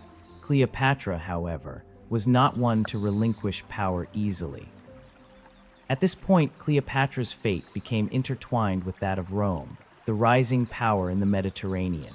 Julius Caesar, who was then embroiled in a civil war back in Rome, arrived in Egypt in pursuit of his rival Pompey the Great, who had fled to Egypt after being defeated in the civil conflict. Cleopatra, seeing an opportunity to regain her throne, famously had herself smuggled into the palace in a carpet to meet Caesar. This meeting marked the beginning of a political alliance and a personal relationship that would have profound implications for both Egypt and Rome. Cleopatra, with her intelligence, political acumen, and captivating charm, won Caesar's favor, and in return, Caesar restored her to the throne. This dramatic return to power was a testament to Cleopatra's political shrewdness and understanding of the Roman world. Rather than simply seeking military support, Cleopatra cultivated a relationship with Caesar that was as much about strategic alliance as it was about personal attraction. Her ability to align herself with one of the most powerful men in Rome helped solidify her position as the ruler of Egypt, but her rise was not without opposition. Cleopatra's ascension to the throne was not universally accepted in Egypt, and many saw her as an outsider, more connected to Rome than to the Egyptian traditions. Nonetheless, her relationship with Caesar provided her with the resources and support she needed to consolidate her power and secure her position as the Queen of Egypt. However, Cleopatra's political maneuvering didn't end with her relationship with Caesar. After Caesar's assassination in 44 BCE, Cleopatra quickly sought to align herself with Mark Antony, another leading figure in Rome.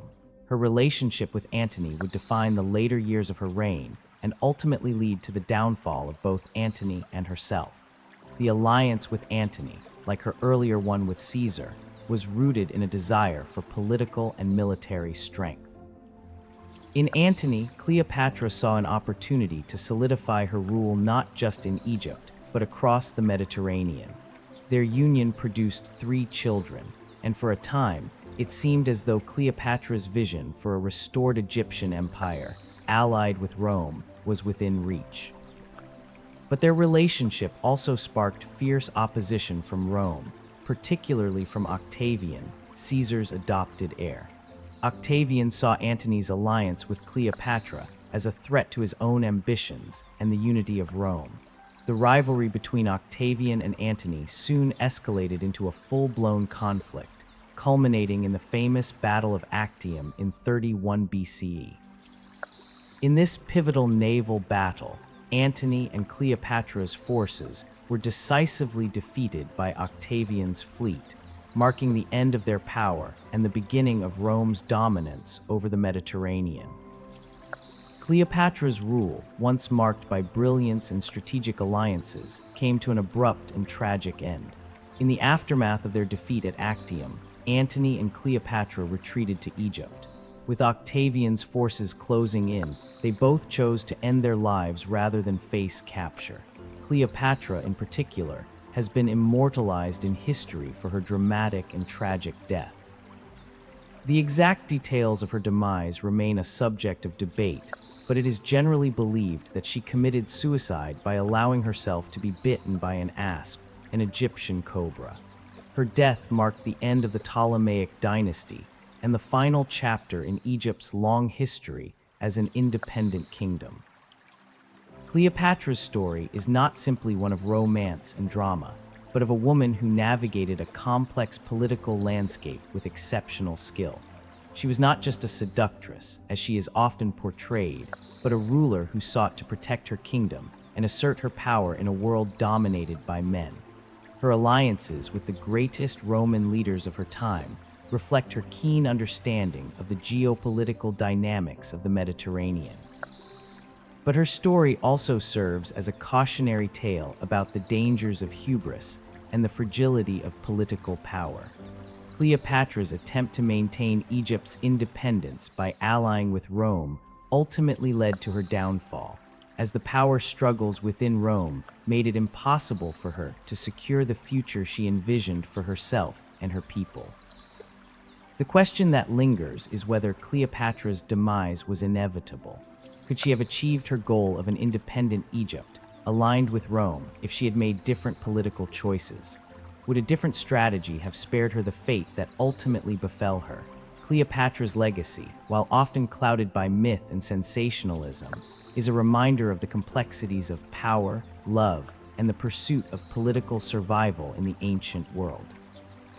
Cleopatra's relationships with 2 of Rome's most powerful men, Julius Caesar and Mark Antony, played pivotal roles in shaping both her reign and the fate of Egypt. These alliances were not merely romantic. They were strategic partnerships that allowed Cleopatra to pursue her ultimate ambition of preserving Egypt's independence and reasserting her power in a changing world. Yet, as these alliances unfolded, they became entangled with the political struggles in Rome, leading to consequences far beyond her control. Cleopatra's relationship with Julius Caesar began in the aftermath of her exile from Egypt. When Caesar arrived in Egypt in pursuit of Pompey the Great during the Roman Civil War, Cleopatra saw an opportunity to reclaim her throne. She had herself smuggled into the palace wrapped in a carpet, a dramatic entrance that marked the beginning of their famous union. For Cleopatra, aligning with Caesar was a means to secure her position in Egypt. Caesar, for his part, found in Cleopatra a keen political mind and a powerful ally in the East. Their relationship, both personal and political, was deeply intertwined. Caesar's support enabled Cleopatra to regain control of Egypt, and together they sought to establish a greater alliance between Egypt and Rome. Their alliance, however, was not without its challenges. While Caesar was in Egypt, the city of Alexandria became a battleground, as Caesar's forces were embroiled in a conflict with the forces of Ptolemy Xii, Cleopatra's younger brother. The conflict culminated in the siege of Alexandria, which saw Cleopatra and Caesar triumph over the forces opposed to them. Caesar's military intervention solidified Cleopatra's rule, but it also made her more dependent on Rome. Her relationship with Caesar was a political necessity, yet it was also one of mutual respect. The two shared a vision of a unified Mediterranean world, with Cleopatra playing a central role in that future. In 47 BCE, Cleopatra and Caesar visited Rome together, where she was publicly acknowledged as the Queen of Egypt. This visit was a powerful symbol of the growing ties between Rome and Egypt. During their time in Rome, Cleopatra and Caesar were seen together as a power couple, their relationship a sign of the new order that both sought to create. Cleopatra even gave birth to Caesar's son, Ptolemy XV, known as Caesarion. Caesar's support for Cleopatra, however, did not sit well with all of Rome. The idea of Caesar aligning himself with a foreign queen was met with suspicion by many in Rome's elite. The political implications of their relationship would come to a head when, in 44 BCE, Caesar was assassinated. The death of Julius Caesar left Cleopatra in a precarious position. Her protector was gone, and she was once again thrust into the dangerous world of Roman politics. She quickly turned her attention to Mark Antony, another of Caesar's allies, who had emerged as one of the key figures in the aftermath of Caesar's death. Mark Antony, like Caesar before him, was a military man with ambitions of expanding Rome's influence.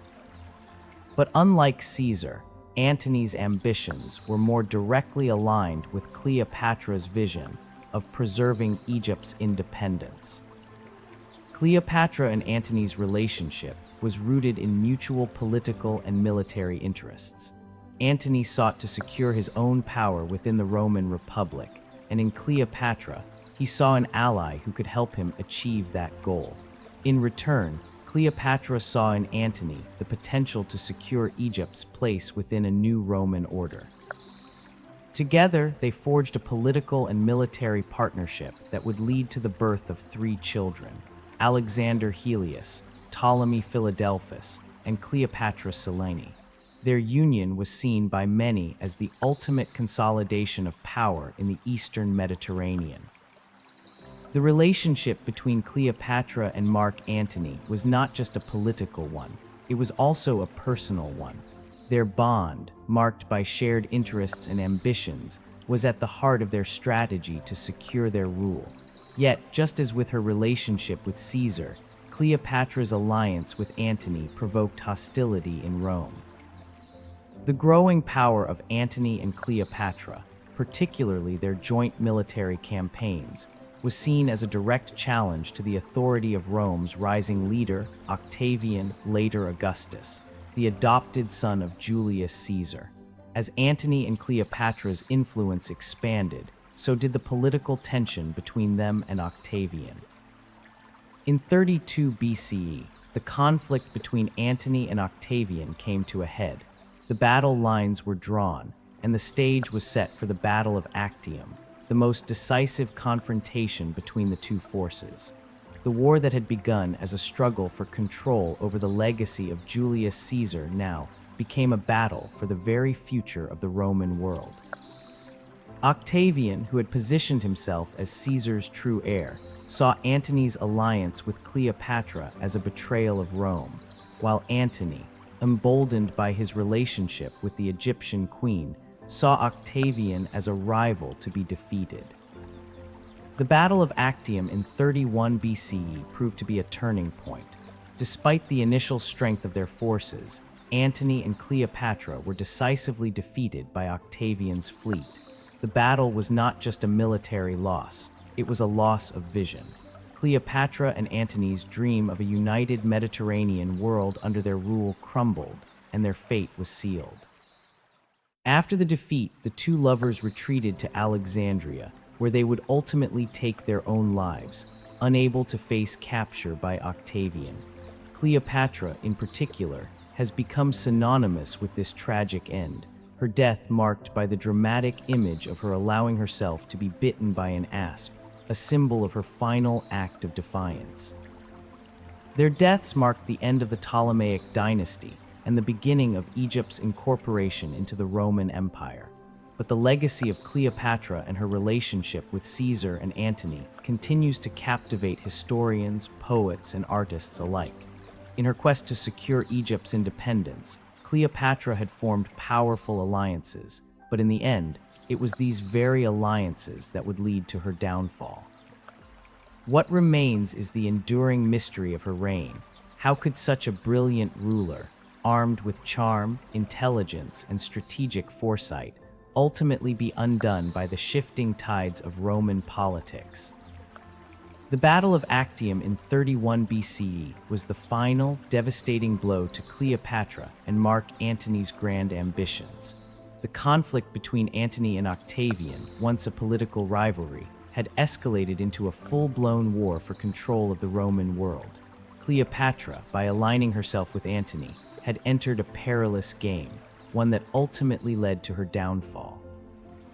The Battle of Actium, fought off the western coast of Greece, marked the culmination of years of political maneuvering, personal alliances, and military engagements, all of which had led to a final confrontation between the forces of Antony and Octavian. Despite having an army and fleet that could rival Octavian's, Cleopatra and Antony's forces were decisively beaten. Octavian's fleet, commanded by Agrippa, proved to be more disciplined and tactically adept, while Antony and Cleopatra's forces struggled with internal disorganization and indecision. The battle was not just a military defeat for the couple. It was the collapse of their hopes for an Egyptian-Roman alliance that could reshape the Mediterranean world. The defeat at Actium also sealed the fate of Egypt, which had long been a powerful, independent kingdom. After this catastrophic loss, Antony and Cleopatra's political and military power was reduced to nothing. In the aftermath of Actium, the political landscape of the Roman world had shifted irreparably. Octavian, now the undisputed ruler of Rome, was free to consolidate his power and transform the Republic into the Roman Empire. For Cleopatra and Antony, however, their world was collapsing around them. Faced with the inevitable defeat and capture by Octavian's forces, they retreated to Alexandria, the seat of their power. There, they would make their final stand. The situation was dire. Antony's forces had scattered, and Octavian's legions were advancing toward Alexandria. The final days of Cleopatra and Mark Antony were marked by a mixture of personal tragedy and political desperation.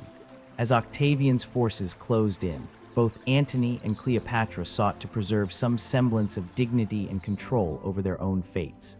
Antony, upon hearing false reports of Cleopatra's death, fell on his own sword in a failed suicide attempt. He was brought to Cleopatra, who was in her palace awaiting her fate. Cleopatra's reaction to Antony's death was one of profound grief, yet it also marked a turning point in her final actions. In a desperate bid to avoid capture by Octavian, Cleopatra sought to end her life on her own terms, refusing to be paraded as a captive in the streets of Rome. The most iconic and enduring image of Cleopatra's death is her suicide by the bite of an asp, an Egyptian cobra. While the exact circumstances surrounding her death remain unclear, this dramatic act of defiance was meant to ensure that Cleopatra would not be humiliated by Octavian.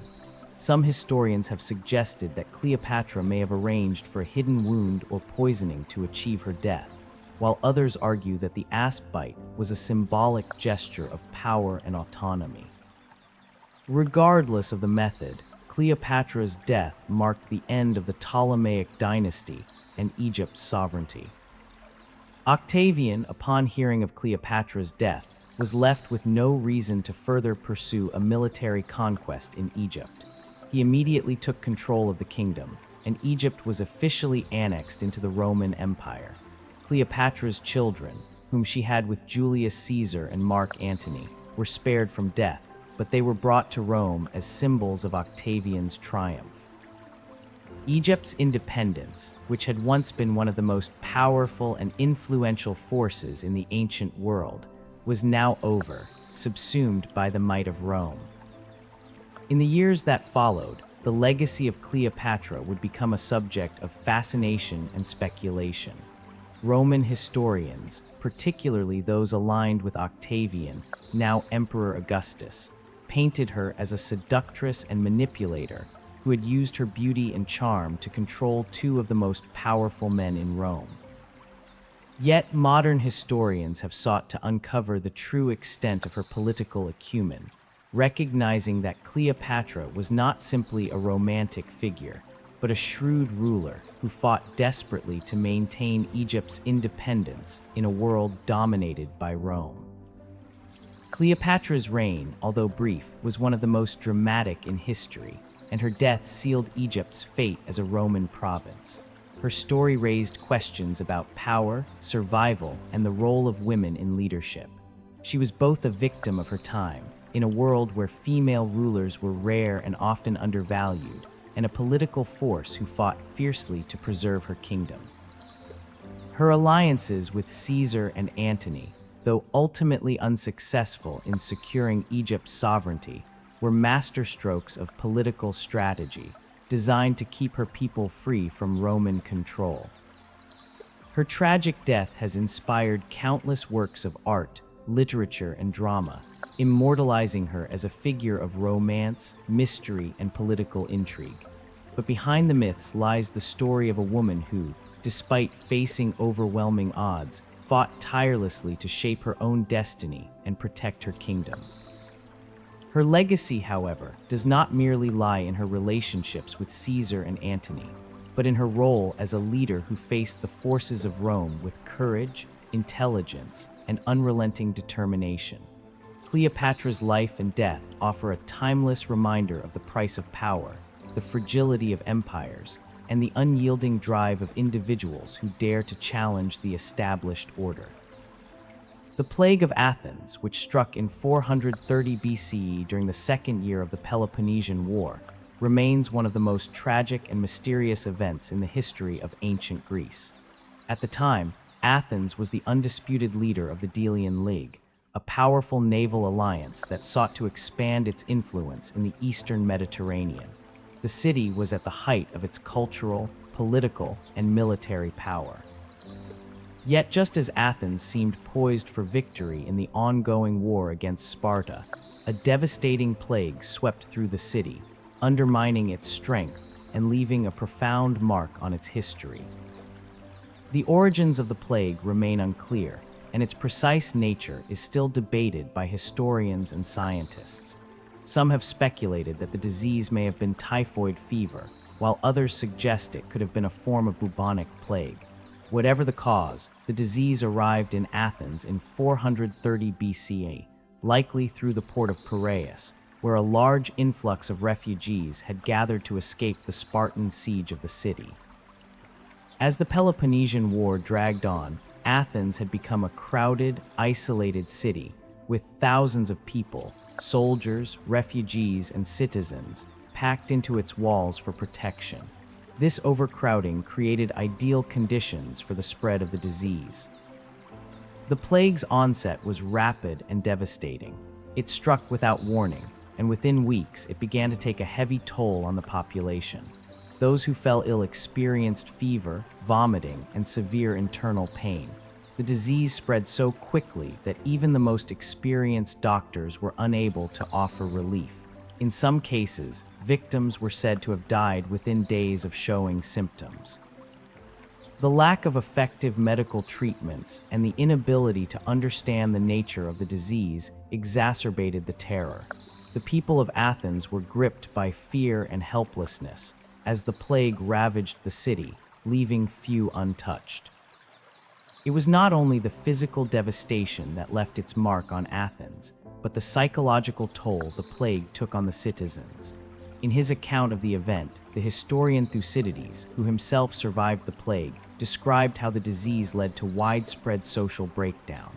As the plague spread, societal norms eroded.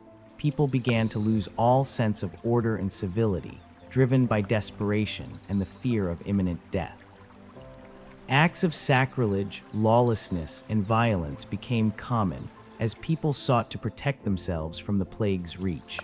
The moral fabric of Athenian society unraveled in the face of a threat that could not be fought with reason or courage. The impact of the plague was not only felt in terms of the immediate death toll.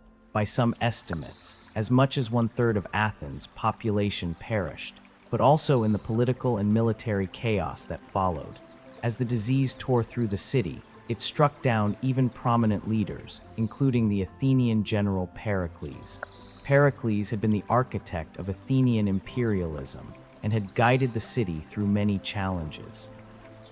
His death in 429 BCE left a vacuum of leadership, one that would be difficult to fill.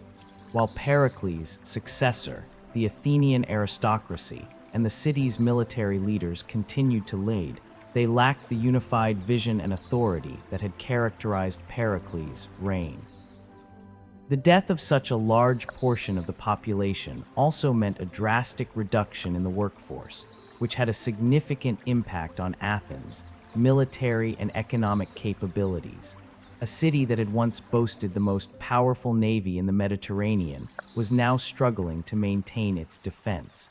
Ships were left unmanned, and the ability to supply food and goods to the city was compromised. The loss of soldiers and workers, coupled with the economic strain caused by the plague, further weakened Athens' position in the war. What had been a flourishing empire was now beset by internal strife, public disorder, and a dwindling capacity to wage war. But the most enduring impact of the plague was the shift it caused in the Athenian psyche.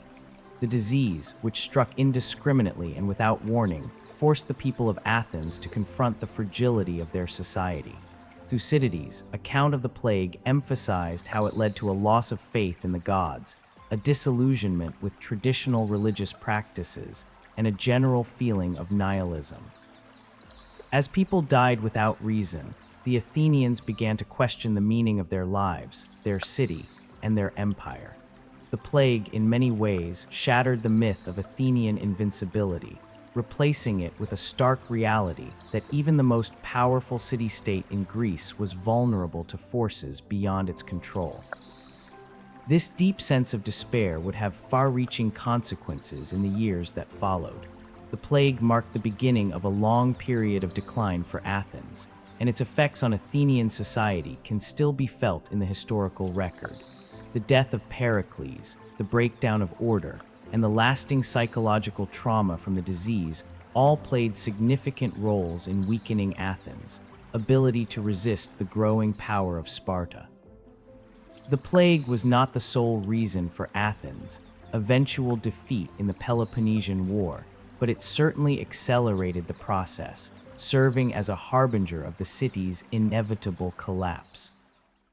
As we consider the impact of the plague, one must ask, was the fall of Athens during the Peloponnesian War inevitable, Or was the plague merely a catalyst that revealed the inherent weaknesses of Athenian society? Could Athens have withstood the pressure of the war had the plague not struck?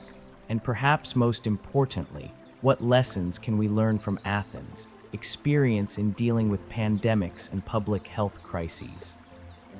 The history of Athens during the plague provides not only a cautionary tale about the fragility of society, but also a powerful reminder of the importance of leadership, resilience, and unity in times of crisis.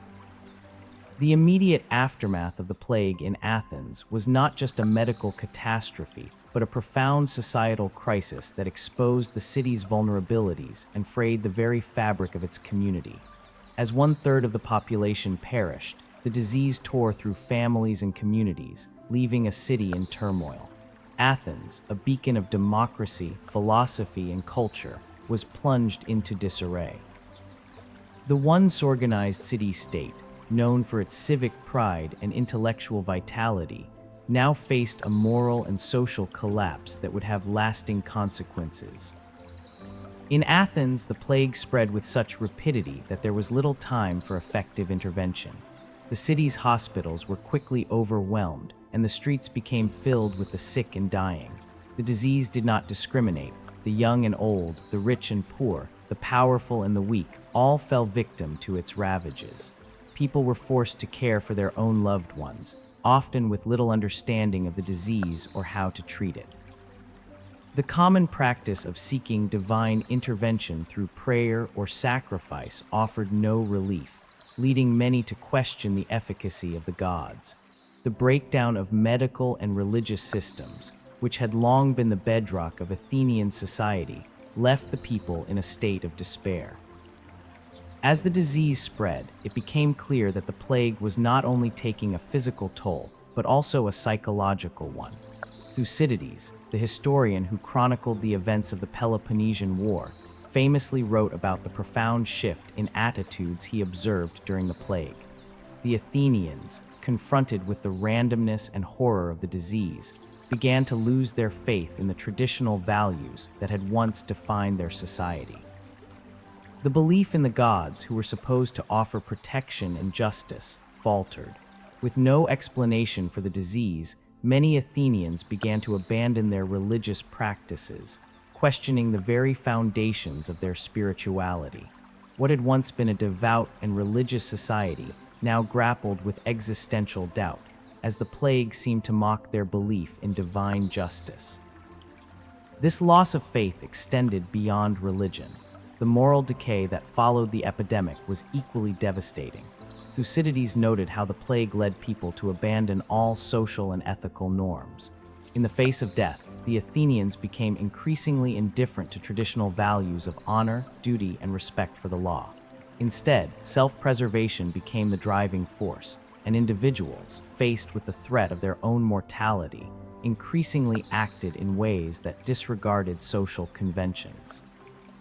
The once vibrant public spirit of Athens turned inward as fear and desperation took hold. People no longer sought to contribute to the common good, but instead, they focused on their immediate survival. The social bonds that had united Athens began to weaken, and the city's collective identity was fractured. The consequences of this moral and social breakdown were felt most acutely in Athens' political sphere.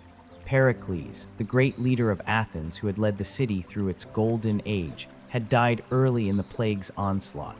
His death left a leadership vacuum, and the remaining leaders struggled to fill the void. The political cohesion that had defined Athens' democracy began to unravel. Without Pericles' steady hand, Athenian politics became increasingly fractured, and power struggles emerged between rival factions. The democratic ideals that had once been the hallmark of Athenian governance were undermined by infighting, corruption, and the erosion of public trust.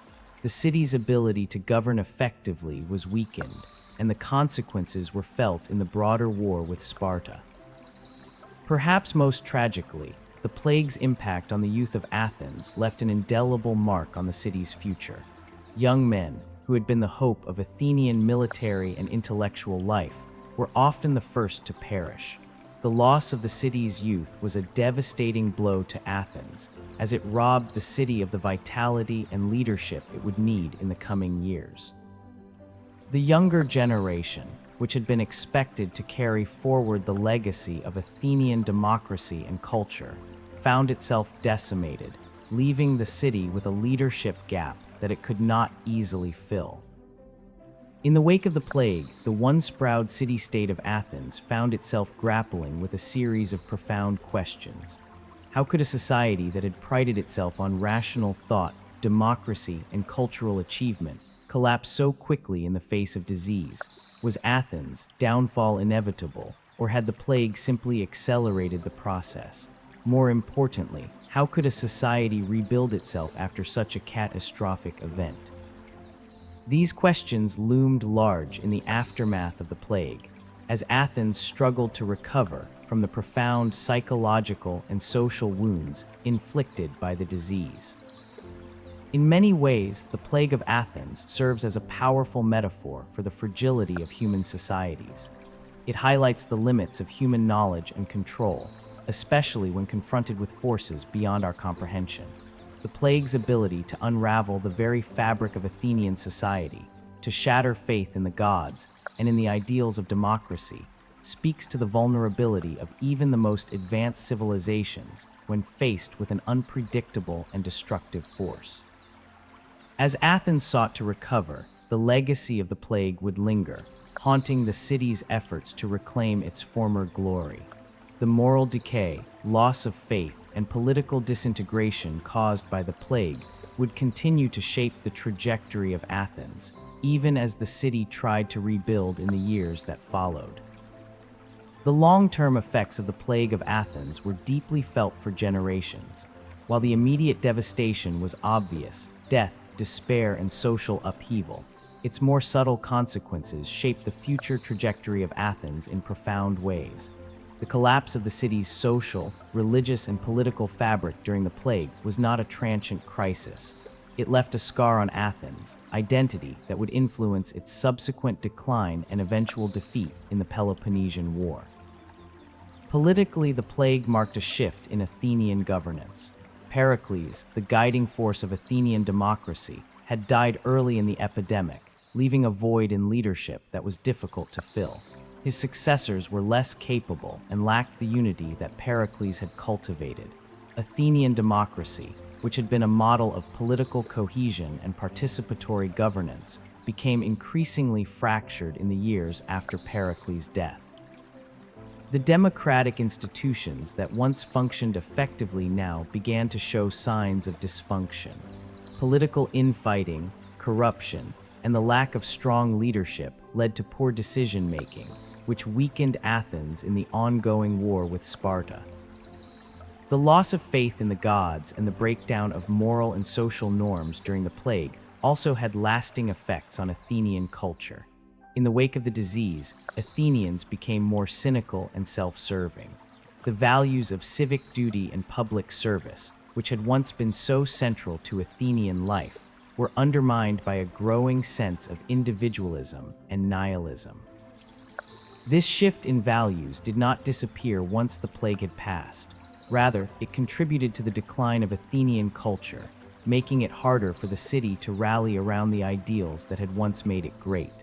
The psychological toll of the plague, the uncertainty it caused, and the erosion of trust in the traditional systems of governance, religion, and morality left Athens vulnerable to external pressures. On a broader scale, the plague exacerbated the challenges Athens faced in the Peloponnesian War.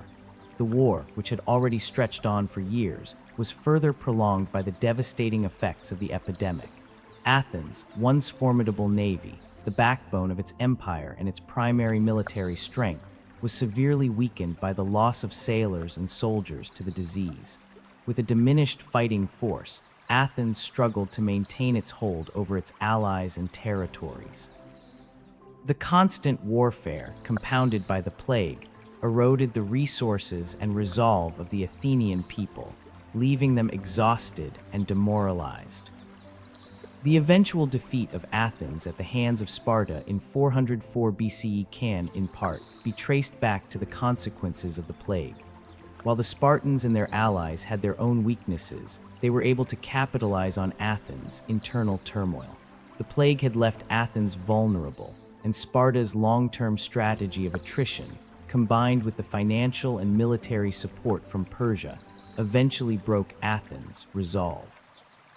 The loss of faith, the political fragmentation, and the weakening of the Athenian military, all of these factors contributed to the city's downfall. In the end, Athens could not recover from the plague and the devastation it caused to both its people and its institutions. Culturally, however, the plague left a more complex legacy. In the years following the epidemic, Athens continued to produce great works of art, literature, and philosophy. Yet these works were no longer imbued with the same optimism and idealism that had characterized the city in its golden age. Philosophers like Socrates, who lived through the plague, were shaped by the societal changes it wrought. Socrates' emphasis on questioning the traditional values of Athens, his critique of the state, and his focus on individual virtue were in many ways a response to the societal breakdown caused by the plague. He sought to restore a sense of moral clarity in a world that seemed to have lost its direction. The plague also led to a reevaluation of Athenian religious practices. With the gods seemingly indifferent to the suffering of the people, many began to question the efficacy of traditional rituals and sacrifices.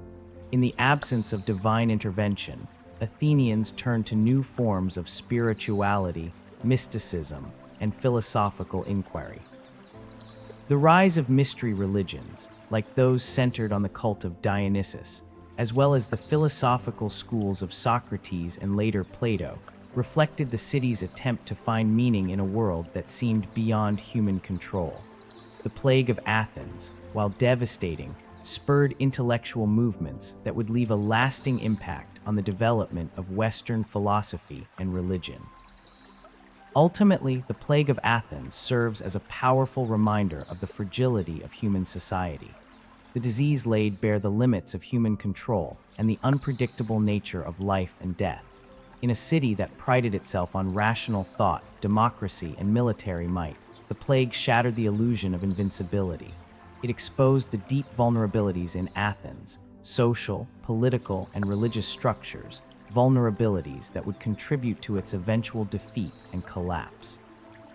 Yet, even in the face of such devastation, Athens' intellectual and cultural legacy endured.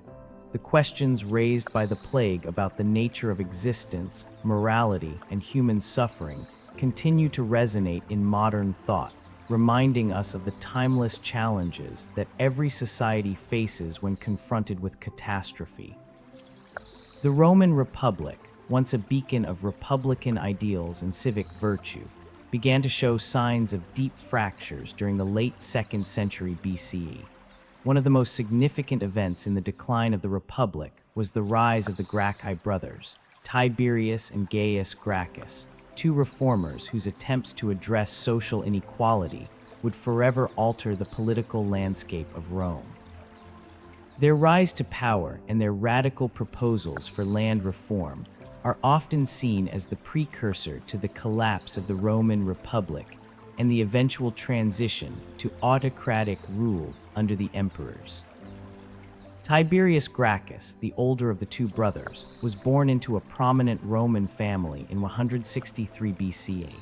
His mother, Cornelia, was the daughter of Scipio Africanus, the great general who had defeated Hannibal in the Second Punic War. Growing up in such a prestigious family, Tiberius was exposed to the values of public service, military duty, and Roman ideals of justice.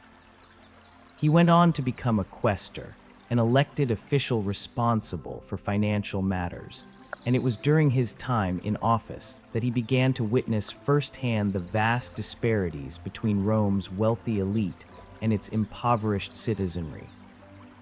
The problem of land ownership was one of the most pressing issues facing Rome during this period.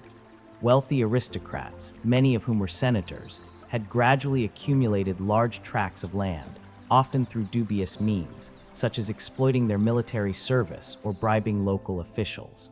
This concentration of land in the hands of a few elite families created a class of disenfranchised Roman citizens, particularly the small farmers who had once formed the backbone of the Roman army.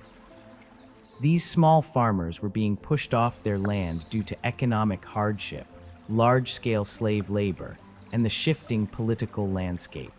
The loss of land meant the loss of voting rights and military service, which in turn led to a weakened sense of civic duty and loyalty to the Republic.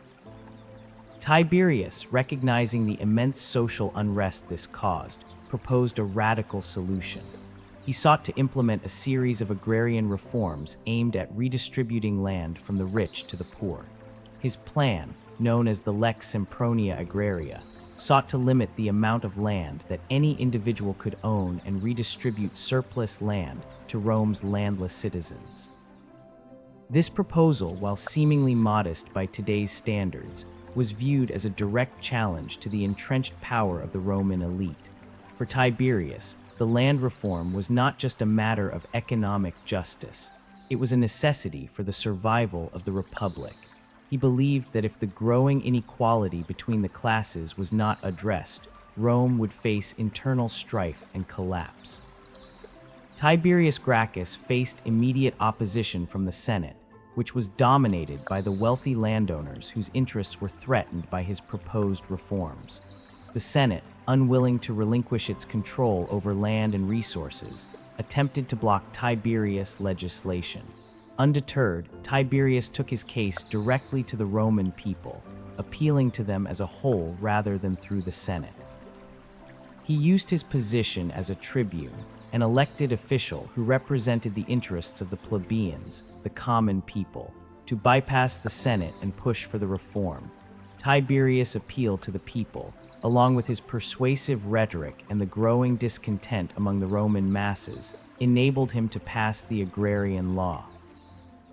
However, Tiberius' reform did not come without consequences. As the law was being implemented, opposition from the Senate grew more fierce. The wealthy elite, fearing the loss of their land and influence, mobilized to undermine the reform. In response, Tiberius pushed for further measures, such as the creation of a commission to enforce the land redistribution and ensure its implementation. This only further alienated the Senate, which saw Tiberius as a dangerous populist who threatened their authority. The tension between Tiberius and the Senate reached a breaking point in 133 BCE, when a group of political opponents, fearing that Tiberius would become too powerful, led a violent coup against him. Tiberius was assassinated by a group of senators, marking the first time in Roman history that a tribune was killed by the state. Tiberius Gracchus' death did not end the cause he championed. His brother Gaius, a brilliant orator and politician in his own right, would continue his work, but the reforms he proposed and the methods he used would only deepen the divisions in Rome. The legacy of Tiberius Gracchus is often seen as one of martyrdom. His vision of a more just and equal society had ultimately cost him his life. His death marked a turning point in Roman politics, one that would lead to greater political violence and instability. Tiberius' failure to navigate the deep political divisions of Rome set the stage for future unrest and the eventual collapse of the Republic. Many ways, Tiberius Gracchus' land reform movement was a precursor to the larger political changes that would unfold in Rome in the coming decades. His attempt to redistribute wealth and power from the aristocracy to the plebeians was one of the first signs of the deepening class struggle that would characterize the last years of the Roman Republic. His death, however, underscored the reality that the old political structure, dominated by an entrenched elite, was unwilling to accommodate change. Was the downfall of the Roman Republic inevitable due to the social inequalities and internal conflicts that Tiberius highlighted? Or could his vision have succeeded had the political landscape been different? The death of Tiberius Gracchus did not quell the issues he had raised. Instead, it set the stage for an even greater political upheaval in Rome. Tiberius' death at the hands of the Senate symbolized the lengths to which the Roman elite would go to protect their power, and his assassination only deepened the divide between the ruling aristocracy and the common people. However, Tiberius' efforts had not been entirely in vain. His younger brother, Gaius Gracchus, was determined to carry forward his siblings' mission, even if the cost of doing so would be just as high. Gaius, born in 154 BCE, was deeply influenced by Tiberius' ideas and the injustice his brother had faced. After Tiberius' death, Gaius spent several years in relative obscurity, honing his political skills and building relationships within the Roman political system. He returned to the political scene in 123 BCE when he was elected tribune of the plebs. His brother's tragic fate had hardened his resolve, and he vowed to continue the fight for reform, though his approach would be far more expansive than Tiberius and more radical in its consequences. Gaius Gracchus was not content with merely redistributing land. He sought to address a broader range of issues that affected the lower classes. He proposed a wide array of reforms, many of which aimed to reduce the power of the Senate and improve the lives of Rome's urban poor. One of his key reforms was the establishment of a grain law that would ensure subsidized grain for the poor, thus alleviating hunger and preventing famine. This policy was incredibly popular with the plebeians, who had long struggled with food scarcity and inflation.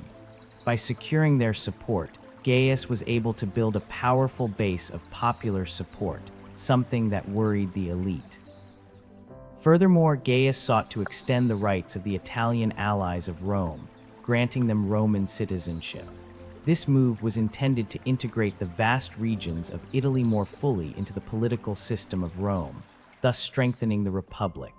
However, this was a controversial proposal, as many Roman citizens feared that granting citizenship to the Italian allies would dilute their own power and privileges.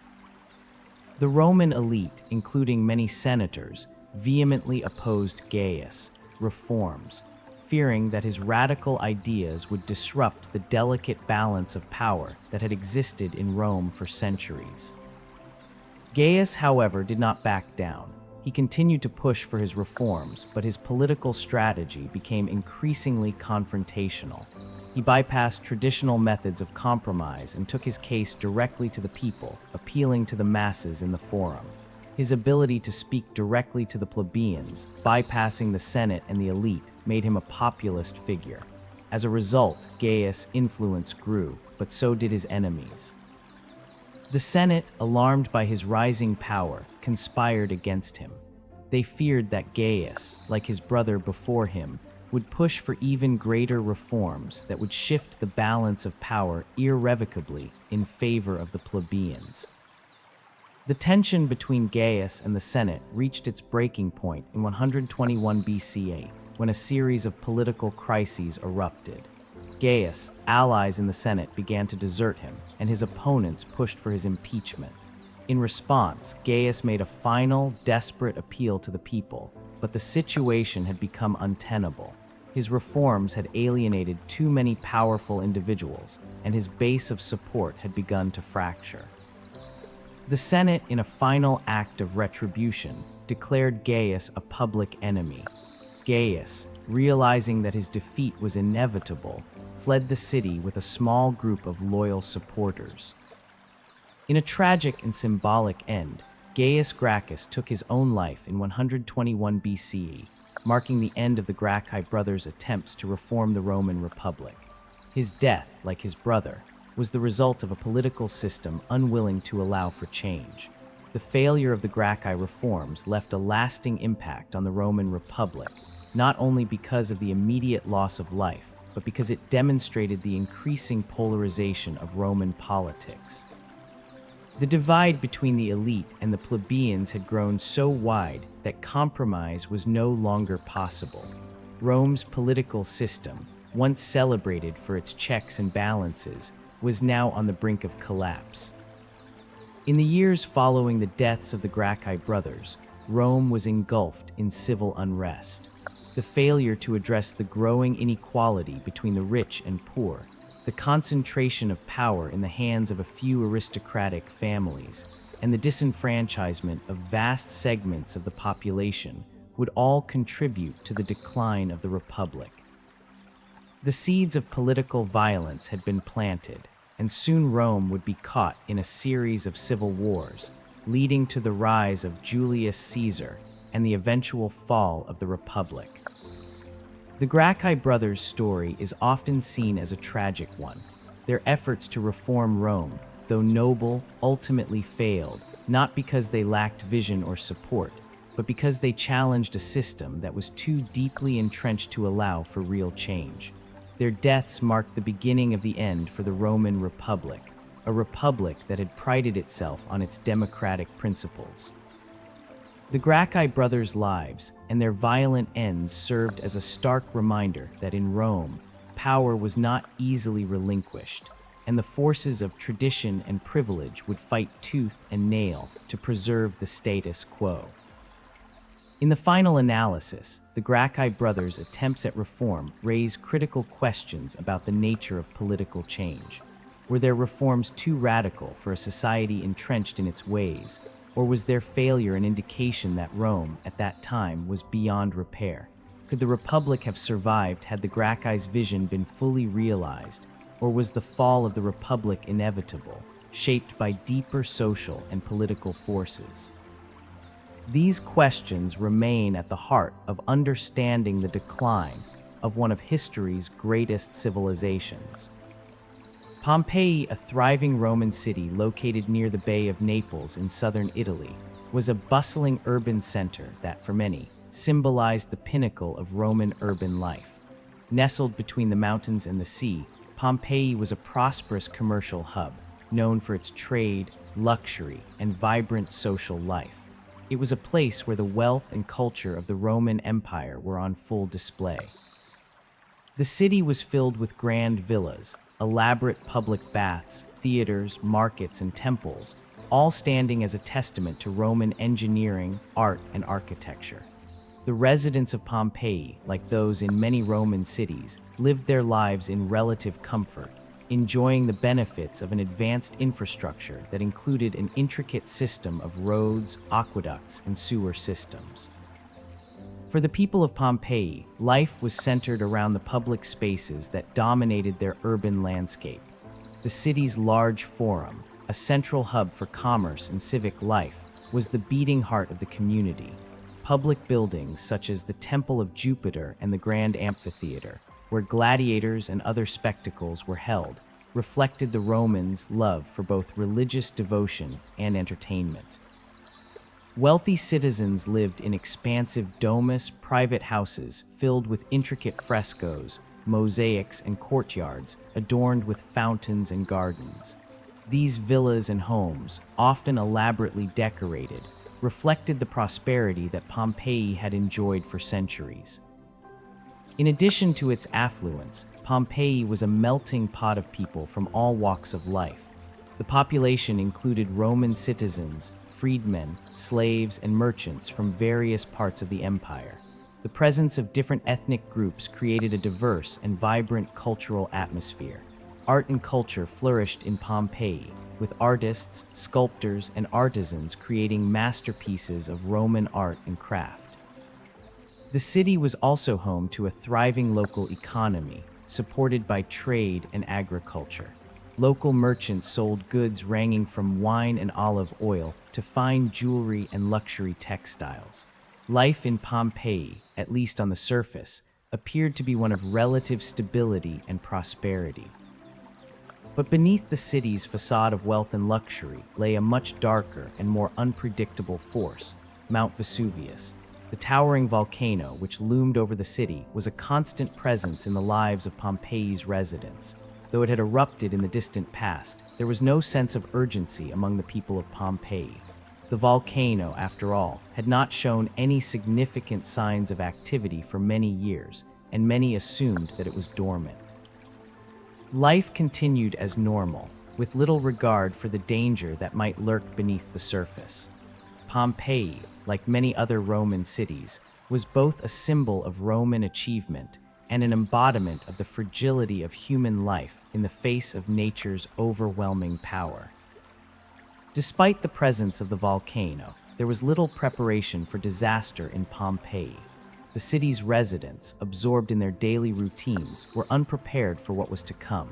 Natural disasters such as earthquakes were not unknown in the region, but no one could have predicted the catastrophic eruption that would change Pompeii forever. Life, in all its vibrancy and splendor, seemed to flow as normal, with people enjoying their daily activities, unaware of the impending tragedy. The serenity of Pompeii's streets and homes belied the deadly force that was building just beneath the surface. But Vesuvius was far from dormant. In the months leading up to the eruption, there were subtle signs that something was wrong. Earthquakes, tremors, and an increase in sulfurous smells had begun to unsettle some of the city's residents. Still, many dismissed these as natural occurrences, unworthy of serious attention. The elite of Pompeii continued to live in luxury, attending parties, visiting the baths, and enjoying the entertainment in the amphitheater. Merchants continued to trade, and farmers tended to their crops. In hindsight, these signs of unrest in the Earth's crust were seen as warnings, but at the time, no one could have foreseen the scale of the disaster that was about to unfold. The sudden eruption of Mount Vesuvius on August 24, 79 CE, took everyone by surprise. Without warning, the mountain exploded with unimaginable force, releasing a deadly combination of molten lava, ash, and volcanic gases into the air. The eruption was so powerful that it was visible from miles away, casting a dark shadow over the region. As the ash rained down on Pompeii, the city's residents were plunged into panic. Buildings collapsed under the weight of the ash, and the air was filled with toxic fumes that caused suffocation and death. The city was quickly buried beneath several meters of ash and pumice, entombing its people, homes, and structures in a violent and sudden burial. In the aftermath of the eruption, Pompeii was lost to history for nearly 1,700 years. The city remained buried beneath the ash, its streets and buildings preserved in their final moments. The eruption of Mount Vesuvius not only destroyed Pompeii, but also provided modern archaeologists with a remarkable snapshot of Roman life frozen in time. The discovery of Pompeii in the 18th century revealed a wealth of information about the ancient Roman world, offering invaluable insights into the culture, architecture, and daily lives of the people who once lived there. The legacy of Pompeii is one of tragic destruction, but also of remarkable preservation. The ruins of the city, along with the human remains found beneath the ash, provide a poignant reminder of the unpredictability of life in the ancient world. For the residents of Pompeii, life was normal, and death seemed far away, until it came in the form of a catastrophic natural disaster that would forever change the course of history. The morning of August 24, 79 CE, began like any other day in Pompeii. The city's residents awoke to a routine of bustling markets, leisurely strolls, and preparations for the evening's entertainment. Little did they know, the city would soon be engulfed by one of the most catastrophic natural disasters in history. The eruption of Mount Vesuvius, which had been silently brewing beneath the surface for weeks, began with a terrifying explosion that shattered the calm of the morning. The first sign of the impending disaster was a massive plume of smoke that shot high into the sky, visible from miles away. This eruption, which began with a violent explosion, unleashed a torrent of destruction upon Pompeii. The initial explosion was followed by pyroclastic flows, fast-moving clouds of hot gas, ash, and volcanic rock that surged down the slopes of Vesuvius, engulfing everything in their path. These deadly flows moved at incredible speeds, reaching temperatures high enough to instantly incinerate anything in their way. As the eruption continued, ash began to rain down on the city, blanketing Pompeii in a thick layer of volcanic debris. Within hours, the city was shrouded in darkness, with the sun obscured by the ash cloud and the air thick with toxic fumes. Many of the residents of Pompeii, caught off guard by the speed and intensity of the eruption, fled in panic. But the chaos and confusion of the eruption left many unable to escape. The city's narrow streets quickly became filled with people desperately trying to reach safety. Some sought refuge in their homes, while others attempted to flee the city altogether. However, the heavy ash fall and the increasing temperatures made movement nearly impossible. The ash accumulated rapidly, making it difficult to breathe, while the heat from the pyroclastic flows caused fires to spread throughout the city. Buildings began to collapse under the weight of the ash, trapping those inside. For those who managed to escape the collapsing buildings, the danger was far from over. The air was thick with poisonous gases, and the streets were littered with debris. The volcano continued to erupt, sending torrents of ash and pumice falling from the sky. In the hours that followed the eruption's initial explosion, the city of Pompeii descended into an overwhelming panic. People sought shelter wherever they could, but many were unable to find safety from the ash and the deadly fumes.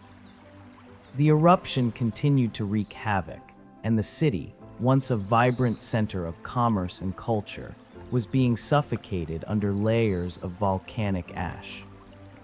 The final moments of Pompeii were marked by an eerie and tragic stillness. As the eruption reached its peak, the city was buried in ash and pumice, effectively preserving it for centuries to come. Those who had not already perished from the heat or the collapsing buildings were trapped beneath layers of volcanic debris. The people of Pompeii were not only victims of a natural disaster, but were also unwittingly preserved in time. The bodies of those who had died were encased in ash, and the city itself remained largely intact, creating a snapshot of Roman life frozen in the midst of destruction. In the aftermath of the eruption, Pompeii was not the only city affected. Nearby Herculaneum, another city on the slopes of Mount Vesuvius, suffered similar destruction, though it was buried in a different manner. While Pompeii was overwhelmed by ash and pumice, Herculaneum was buried under pyroclastic flows, which preserved the buildings and organic materials even more effectively. Together, the ruins of both cities would later offer historians and archaeologists an extraordinary glimpse into daily life in the Roman Empire. It was not until centuries later, in the 18th century, that the ruins of Pompeii were rediscovered, buried beneath layers of volcanic material for over 1,700 years. The excavation of Pompeii has since become one of the most important archaeological endeavors in history. The city, frozen in time, revealed a wealth of information about Roman society, including the layout of homes, the presence of markets, and the artistry of the city's public spaces. The remarkably well-preserved frescoes, mosaics, and inscriptions have provided modern historians with invaluable insights into the culture, economy, and daily life of the ancient Romans. Yet the rediscovery of Pompeii has also prompted reflection on the fragility of human achievement in the face of nature's power. Despite its grandeur and wealth, Pompeii was not immune to the destructive forces of the natural world. The city's sudden destruction, and the speed with which it was buried, serves as a reminder of how quickly civilizations can fall, even when they appear at their peak. Pompeii's fate raises questions about the vulnerability of societies, no matter how advanced, to unforeseen events. How could a city so full of life be reduced to ruins so quickly? What lessons can we learn from the suddenness of Pompeii's demise, and how can we apply these lessons to the preservation of our own societies? In the end, the story of Pompeii is not just one of destruction, but also of preservation. The city's burial by Vesuvius preserved not only the buildings and artifacts of ancient Rome, but also the poignant stories of its people. The lives of the Pompeians, frozen in time, provide us with a vivid reminder of the fragility of human existence and the enduring legacy of those who came before us. Pompeii, though lost to history for over a millennium, continues to speak to us today, offering a powerful glimpse into the past and a lesson in the impermanence of life. The Assyrian Empire, one of the most formidable powers in the ancient Near East, was born out of a history of conquest and ambition. Located in the northern part of Mesopotamia, in what is now modern-day Iraq, Syria, and Turkey, Assyria began as a small and relatively insignificant kingdom in the early 2nd millennium BCE. However, over the course of several centuries, it transformed into an empire whose influence would stretch from the Persian Gulf to the Mediterranean, marking one of the most powerful empires in history. The rise of Assyria can be traced back to the early rulers who sought to expand their territory and control the vital trade routes that passed through Mesopotamia. The Assyrians, like many of their neighbors, had a rich military tradition, but what set them apart was their relentless pursuit of territorial expansion. Early kings such as Shamshi-Adad I reigned 1813–1781 BCE, began the process of consolidation, establishing the foundations of an empire through military campaigns and strategic alliances.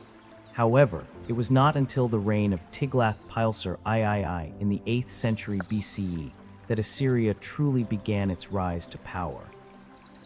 Tiglath-Pileser III, known for his military genius and reform of the Assyrian army, is often credited with transforming the kingdom into a fully fledged empire. Under his rule, the Assyrians pioneered military tactics that were revolutionary for their time. They were among the first to employ massed cavalry and the use of iron weapons, which gave them a decisive edge over their enemies. Tiglath-Pileser's army was highly organized, utilizing siege warfare, advanced engineering, and psychological warfare to break down the defenses of opposing cities. His campaigns were ruthless, and he expanded Assyrian territory dramatically, capturing key cities in the Levant, Anatolia, and Mesopotamia. Tiglath-Pileser's military success was not solely due to the might of his army, but also due to his mastery of diplomacy. He was able to forge strategic alliances with neighboring kingdoms, and his reputation for ruthless efficiency made him a feared leader. By establishing vassal states, he ensured the stability of his empire, while also spreading Assyrian influence far beyond its borders. His reign marked the beginning of Assyria's dominance, and the subsequent rulers would build upon the foundation he established, transforming Assyria into an empire that would dominate the ancient world for centuries. Under Tiglath-Pileser III and his successors, such as Shalmaneser V and Sargon II, Assyria reached the height of its power. The empire expanded rapidly, subjugating the kingdoms of Israel, Judah, Egypt, and Babylonia, among others. Assyrian kings were known for their military prowess and their ability to crush any form of resistance. They ruled with absolute authority, often employing terror as a tool to maintain control. The Assyrians were infamous for their brutality, and their military campaigns were marked by massacres, the impalement of prisoners, and the forced deportation of entire populations. This use of terror was not only aimed at quelling revolts, but also served to instill fear in the hearts of their enemies. The Assyrian Empire was a marvel of organization. The kings of Assyria built grand palaces and cities, with Nineveh, the capital, being the most famous. Under King Sennacherib, 705–681 BCE, Nineveh became the largest city in the ancient world, known for its impressive architecture, including the Grand Palace of Sennacherib and the famous walls of the city. The Assyrians were also prolific in their creation of monumental art, and their reliefs depicting scenes of military conquest, royal ceremonies, and the everyday life of the empire provide us with invaluable insights into Assyrian culture and society. Despite its military successes, the Assyrian Empire was not without its weaknesses. The empire was heavily reliant on its military prowess, and its constant wars of conquest drained its resources. The rapid expansion, while initially successful, created logistical challenges. Maintaining control over the vast territories that Assyria had conquered became increasingly difficult, and the empire's reliance on terror and oppression led to widespread resentment among its subjects. The people of the conquered regions, many of whom were forcibly deported and resettled, harbored deep animosity toward the Assyrians. The constant warfare, combined with internal dissent and the logistical difficulties of governing such a vast empire, made the Assyrians vulnerable to collapse. The rise of the Assyrian Empire was remarkable in its speed and scope. Yet, as history would show, no empire, no matter how powerful, can endure indefinitely. The very tactics that had brought Assyria to the height of its power, brutality, expansionism, and militarism, ultimately sowed the seeds of its destruction. The empire's enemies, worn out by years of warfare and oppression, began to form alliances to resist the Assyrians. The Babylonians, Medes, and Scythians, who had long been subjugated by the Assyrians, united against them. The combined forces of these nations launched a series of successful campaigns against Assyria, eventually leading to the fall of Nineveh in 612 BCE. The destruction of Nineveh marked the end of the Assyrian Empire, and it was a death as violent and sudden as its rise. The fall of the Assyrian capital was the result of a protracted siege, during which the city was overrun and its inhabitants massacred.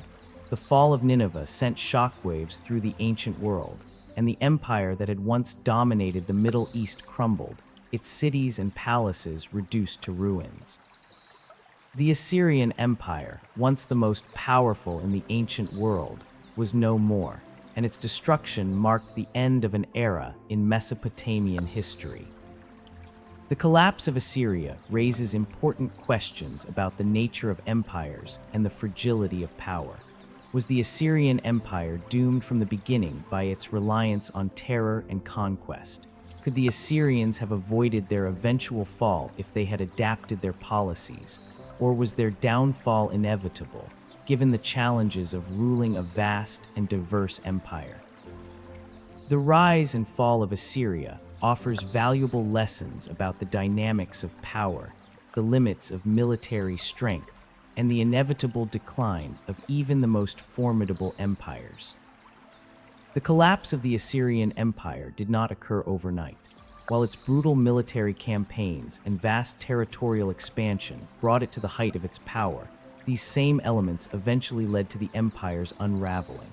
By the time the Assyrians reached their zenith under kings like Tiglath-Pileser III, Shalmaneser V, and Sargon II, the empire had grown too large and unwieldy to sustain. Its rapid expansion had placed a strain on its military resources and infrastructure, and cracks began to appear within the empire itself. The very terror that had once kept conquered peoples in check was now a liability.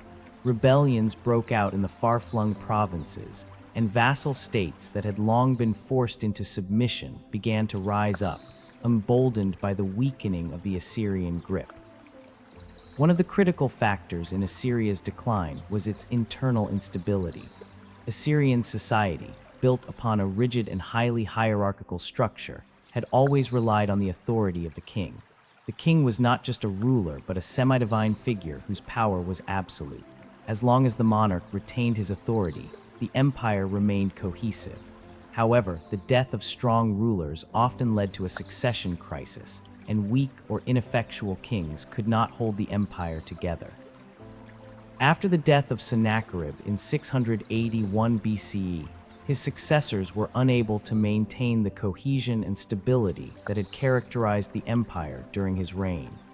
Internal factionalism, compounded by the death of leaders in battle and the absence of clear succession plans, led to widespread uncertainty about leadership. The loss of strong kings meant that the military and bureaucratic apparatus of the empire began to fragment, weakening its ability to respond to external threats. At the same time, the Assyrians faced mounting pressure from external forces.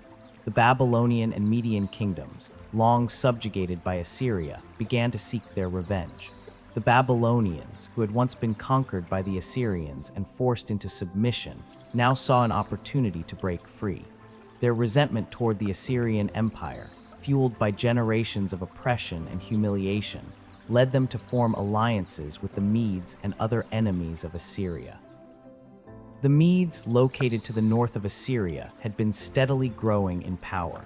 Led by their king, Cyaxares, the Medes began to challenge Assyrian authority, particularly in the region of Media and the Zagros Mountains, which had long been a buffer zone for the Assyrian Empire. The most significant external blow to Assyria came when the combined forces of the Babylonians, Medes, and Scythians united against their common enemy. The Assyrians, stretched thin across their vast empire, were unable to respond effectively to these multiple threats. The city of Nineveh, once the jewel of the Assyrian Empire, became the focal point of the siege. The Babylonians and Medes, with their growing military strength, surrounded the city, cutting off supplies and reinforcements. The siege of Nineveh lasted for several months, during which the defenders, exhausted and demoralized, were unable to repel the attackers. The final blow came when the city's walls were breached, and the forces of the Babylonians and Medes stormed the city. The fall of Nineveh was not just a military defeat, it was a symbol of the complete collapse of Assyrian power. The destruction of Nineveh in 612 BCE was a catastrophic event for the Assyrian Empire. The city, once a thriving metropolis, was burned to the ground, and its citizens were slaughtered or taken into captivity. The great palaces, temples, and monuments of Assyria were destroyed, and the Assyrian elite were either killed or forced into exile. The loss of Nineveh, the capital city, meant the end of the Assyrian Empire. Without a central hub to unite the empire, the Assyrian territories quickly splintered into smaller, competing kingdoms. The remnants of the Assyrian military forces were scattered, and the empire's vast holdings were swallowed by the advancing Babylonians and Medes. The fall of Nineveh and the end of the Assyrian Empire marked the beginning of a new era in the Near East. The Babylonians, under the leadership of Nabopolassar, would rise to prominence, establishing the Neo-Babylonian Empire, while the Medes, under Cyaxares, created a new kingdom that would eventually become part of the Persian Empire under Cyrus the Great. The Assyrians, once the unrivaled power in the region, were replaced by these new empires, but the legacy of Assyria lived on in the cultural and architectural remnants left behind. The fall of Assyria serves as a cautionary tale about the dangers of overextension, internal instability, and reliance on terror as a political tool.